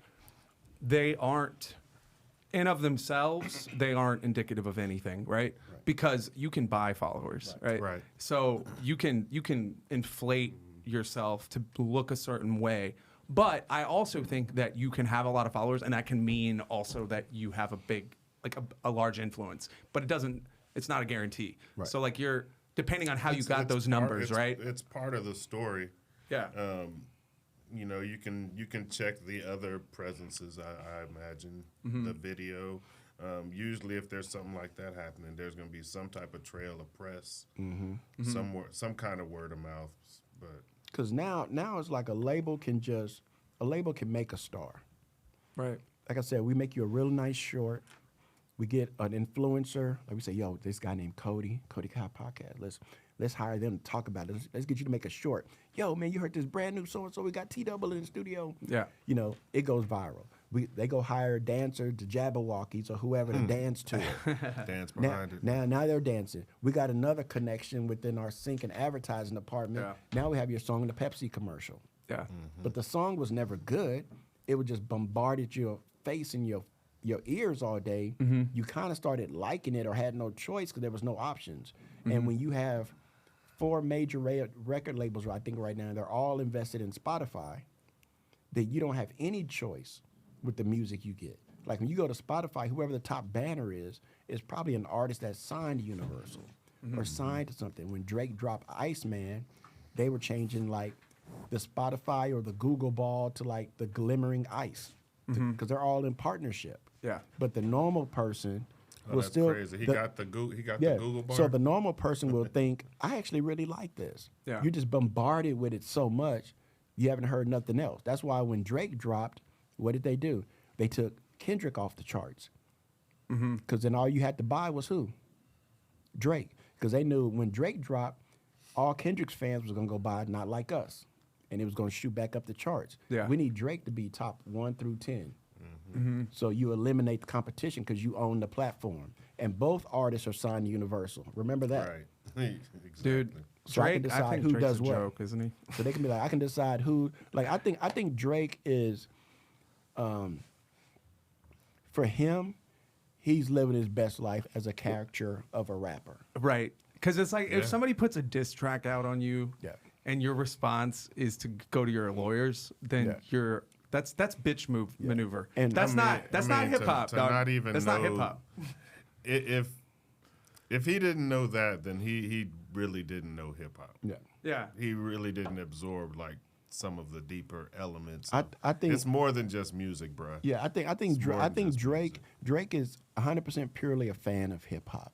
He's so much of a fan, he wants to dress it, drink it, look like it. But then when he come around people who really struggled to come up into the culture, weren't on TV, weren't famous in Canada, this goes back weren't to everything else, then Tupac, Biggie, right? Then it's a problem. Yeah, then it's a problem because Kendrick can spit. Kendrick got styles. Kendrick got all that. And Kendrick lived that life. Drake, and when Kendrick made Not Like Us, and what's the other one he had? It's Gonna Be All Right. When those started going pop, when those started becoming big records, that's when it happened. Everybody got scared. Because they was like, oh, we can't have this one crossing over. Because he's getting into that Drake territory. We got to go get Drake. We got to tweak him up. We got to get him in the gym. We got to get him ready for this. But Kendrick was a whole nother beast because he'd been training for that moment. Drake never saw it coming. Yeah. Well, Kendrick just never made saw it Drake coming. look He never saw silly. it coming.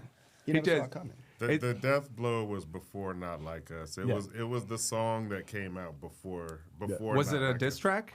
Oh my, yeah. What man. track was it? It was what's Drake's last name? Is it Aubrey. Yeah. It was Aubrey. Meet the Aubreys. Yeah, Meet the Aubreys.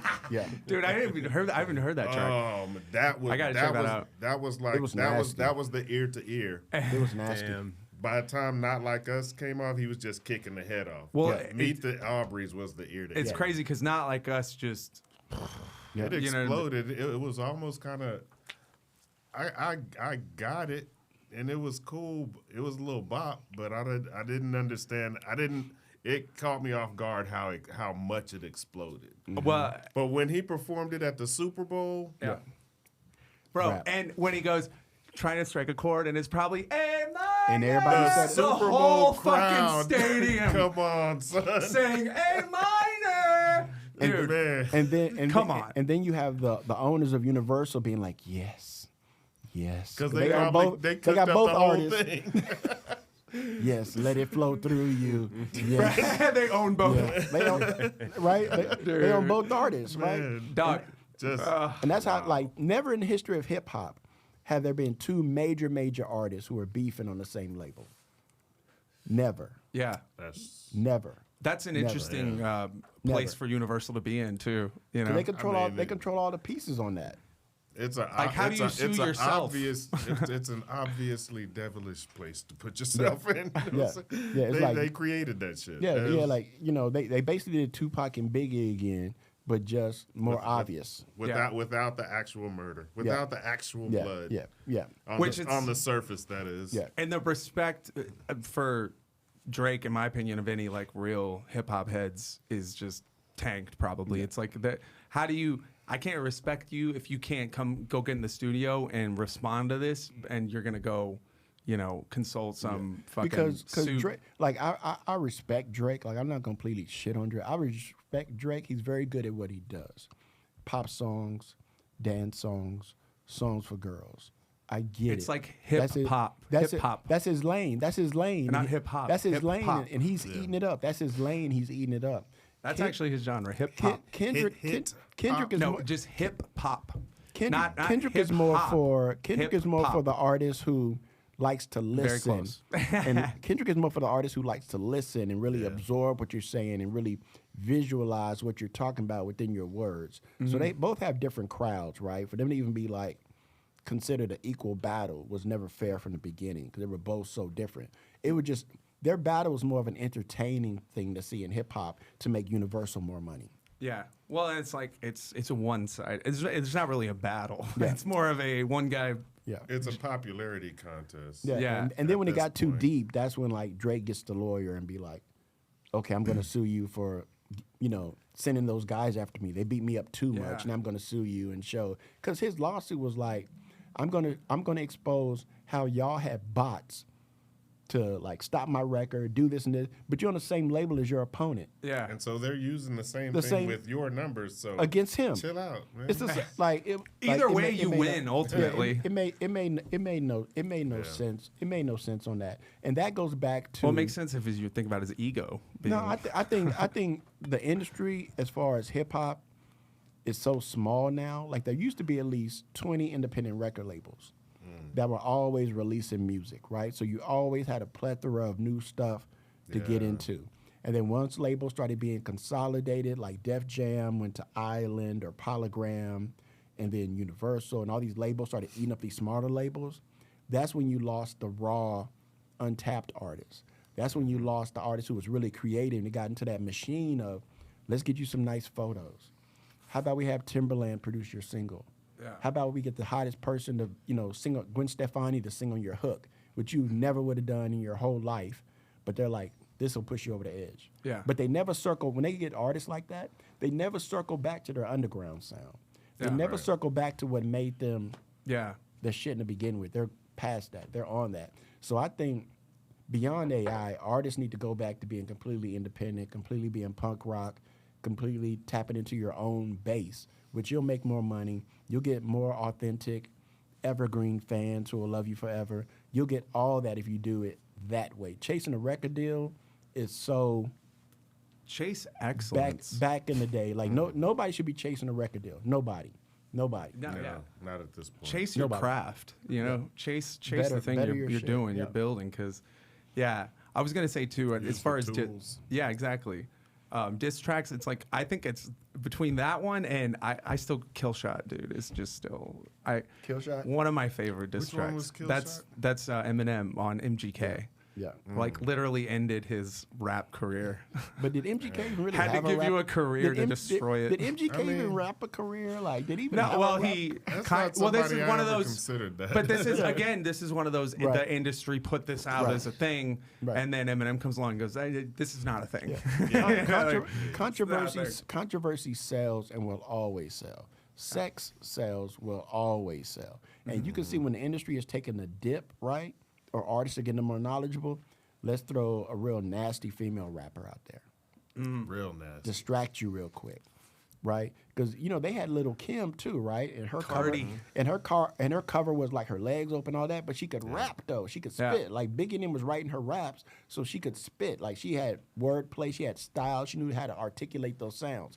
Now women are coming out just being nasty, no skills, not being able to rap. And just putting that out there, and that's it's just an image. And that, like It's But like, I mean, it's like audio prostitution. even the images, is not even tight. Right. Yeah. You know, the images, sexy red dog. Come on. How did that even become? She sounds like a. I'm sorry. I'm gonna chill out. No, you keeping it 100 though. But that's right though. It's like the industry is not what it like.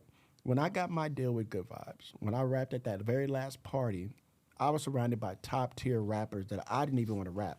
I didn't even want to spit that day. Yeah. It was Too Short. It was Capadonna had just released Slang Editorial. It was Cameron. It was He's on like Chino sports now. Chino XL. Cameron, yeah. It was Chino XL. It was like all the top MCs at that time. That's And we're all so- standing, Kid Capri, and I'm standing in line with all these rappers. Because, you know, Mike Swing and everybody else was like, dog, go up there. You hot. In Austin, right? That's why I never asked to drum at gallery. And now I'm up here. You know what I mean? So that was when you knew you had to have skills. You had to have pure talent to be in that cipher. And I was able to get a record deal out of that. Yeah. But now, you know, skills don't matter. It's like when you get on stage, how much your ass you shaking, how much, you know, rappers are mumbling now. yeah. You don't. Oh, you know, fuck over that. the- over their Fuck vocal mumble tracks. rap. it's like there's mumble and then there's auto tune on top of the mumbling. That is like what? It's trash. What do you talk? What do you like? You should watch a video of Designer when they made him read his lyrics back to his song Panda. Yeah. Yeah, Bro. he had to read his own lyrics back and was like, Like what you talking about? I don't even know what that is. What is that? What is that? Come on. Dude, hip hop, bro. I think it's also like you have to be surrounding yourself with bad motherfuckers. Yeah. To like be constantly. If you think you're the shit, then you're probably not hanging out around like. No, it's coming. the right- It's coming into a resurgence, right? Yeah. There's been a few guys that came to the homies who are youngsters who are like that new breed of just spitters Yeah. and rappers. It's coming back. And 'cause they I- kind of see the difference. Yeah, I think people are getting tired of the AI and the bubble gum and the pop, and they're like, "Where's the real, authentic that touches my soul? Rock, rap, hip hop, reggae, whatever." Yeah. And so they're out seeking it now. That's why a couple of these weeklies are so popular because people are out Yeah. sniffing around. Like, where can I? There got to be And some cats it's- out here really doing that. It's really. Thursdays with the homies. Yeah. And They're like, you got to "Listen, figure out where the spot is because I'm not going to tell you. that's it. You know what I mean? And that's why people are out there looking for that now. So that's why I say it's like the market is going back and the scene is going back to people wanting authentic music. Yeah. So since you know they're looking for it, get your own site up. Easy Yeah. to do, damn near free. Put your own music on there, streams, download, whatever. And they're coming for you. Yeah. Be ready for it. You Yeah. know, or you'll miss this wave too. And Yeah. then whatever new, you know, not because here's my word.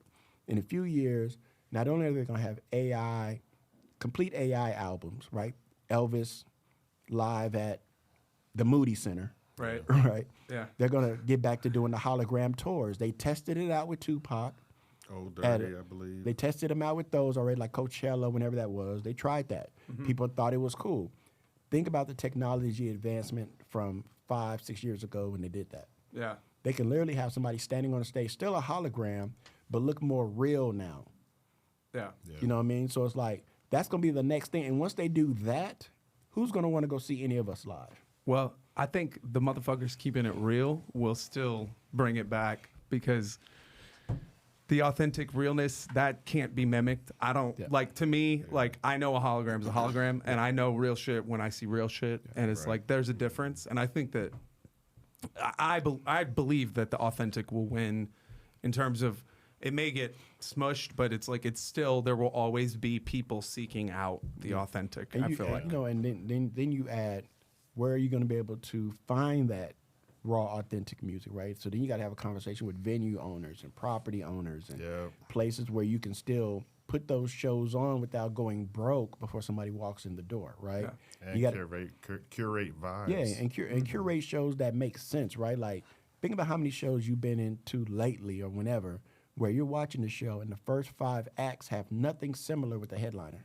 Yeah. They're just friends of friends, people who paid to be on the bill. Yeah. It makes no sense. It used to be if you had somebody from the Wu-Tang, everybody before Wu-Tang was that style of wordplay, artistry, Traygod, whoever else might be on We'll there. have It made sense. different groups that align musically. So you fell in love with the opener while you're waiting for the headliner, and you you weren't knew what bothered type by of the show you were opener coming while you into. wait for the headliner. Yeah. It was a big difference on that. What can still happen, but those discussions need to be had with club owners about not being so money based and not being so much drink sale based, Yeah. and being like, how can we help grow your scene? Like for them to really care about the scene. Yeah. How can we help grow what you're doing, at the same time keep our business open and become Yeah. more part? Like right now, it's employer employee.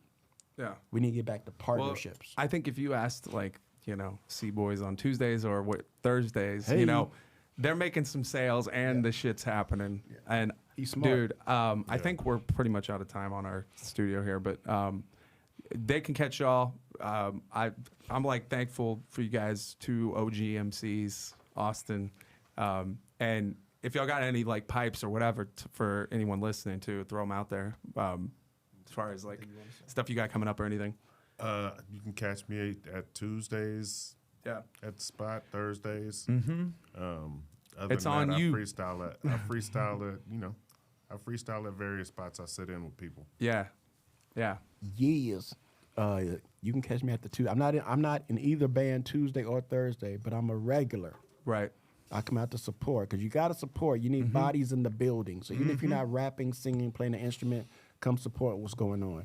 Yeah. And of course, you can find me teedouble.com, teedouble.com. And that's all my cool stuff on there. It's live in Austin, Texas, y'all. Yeah.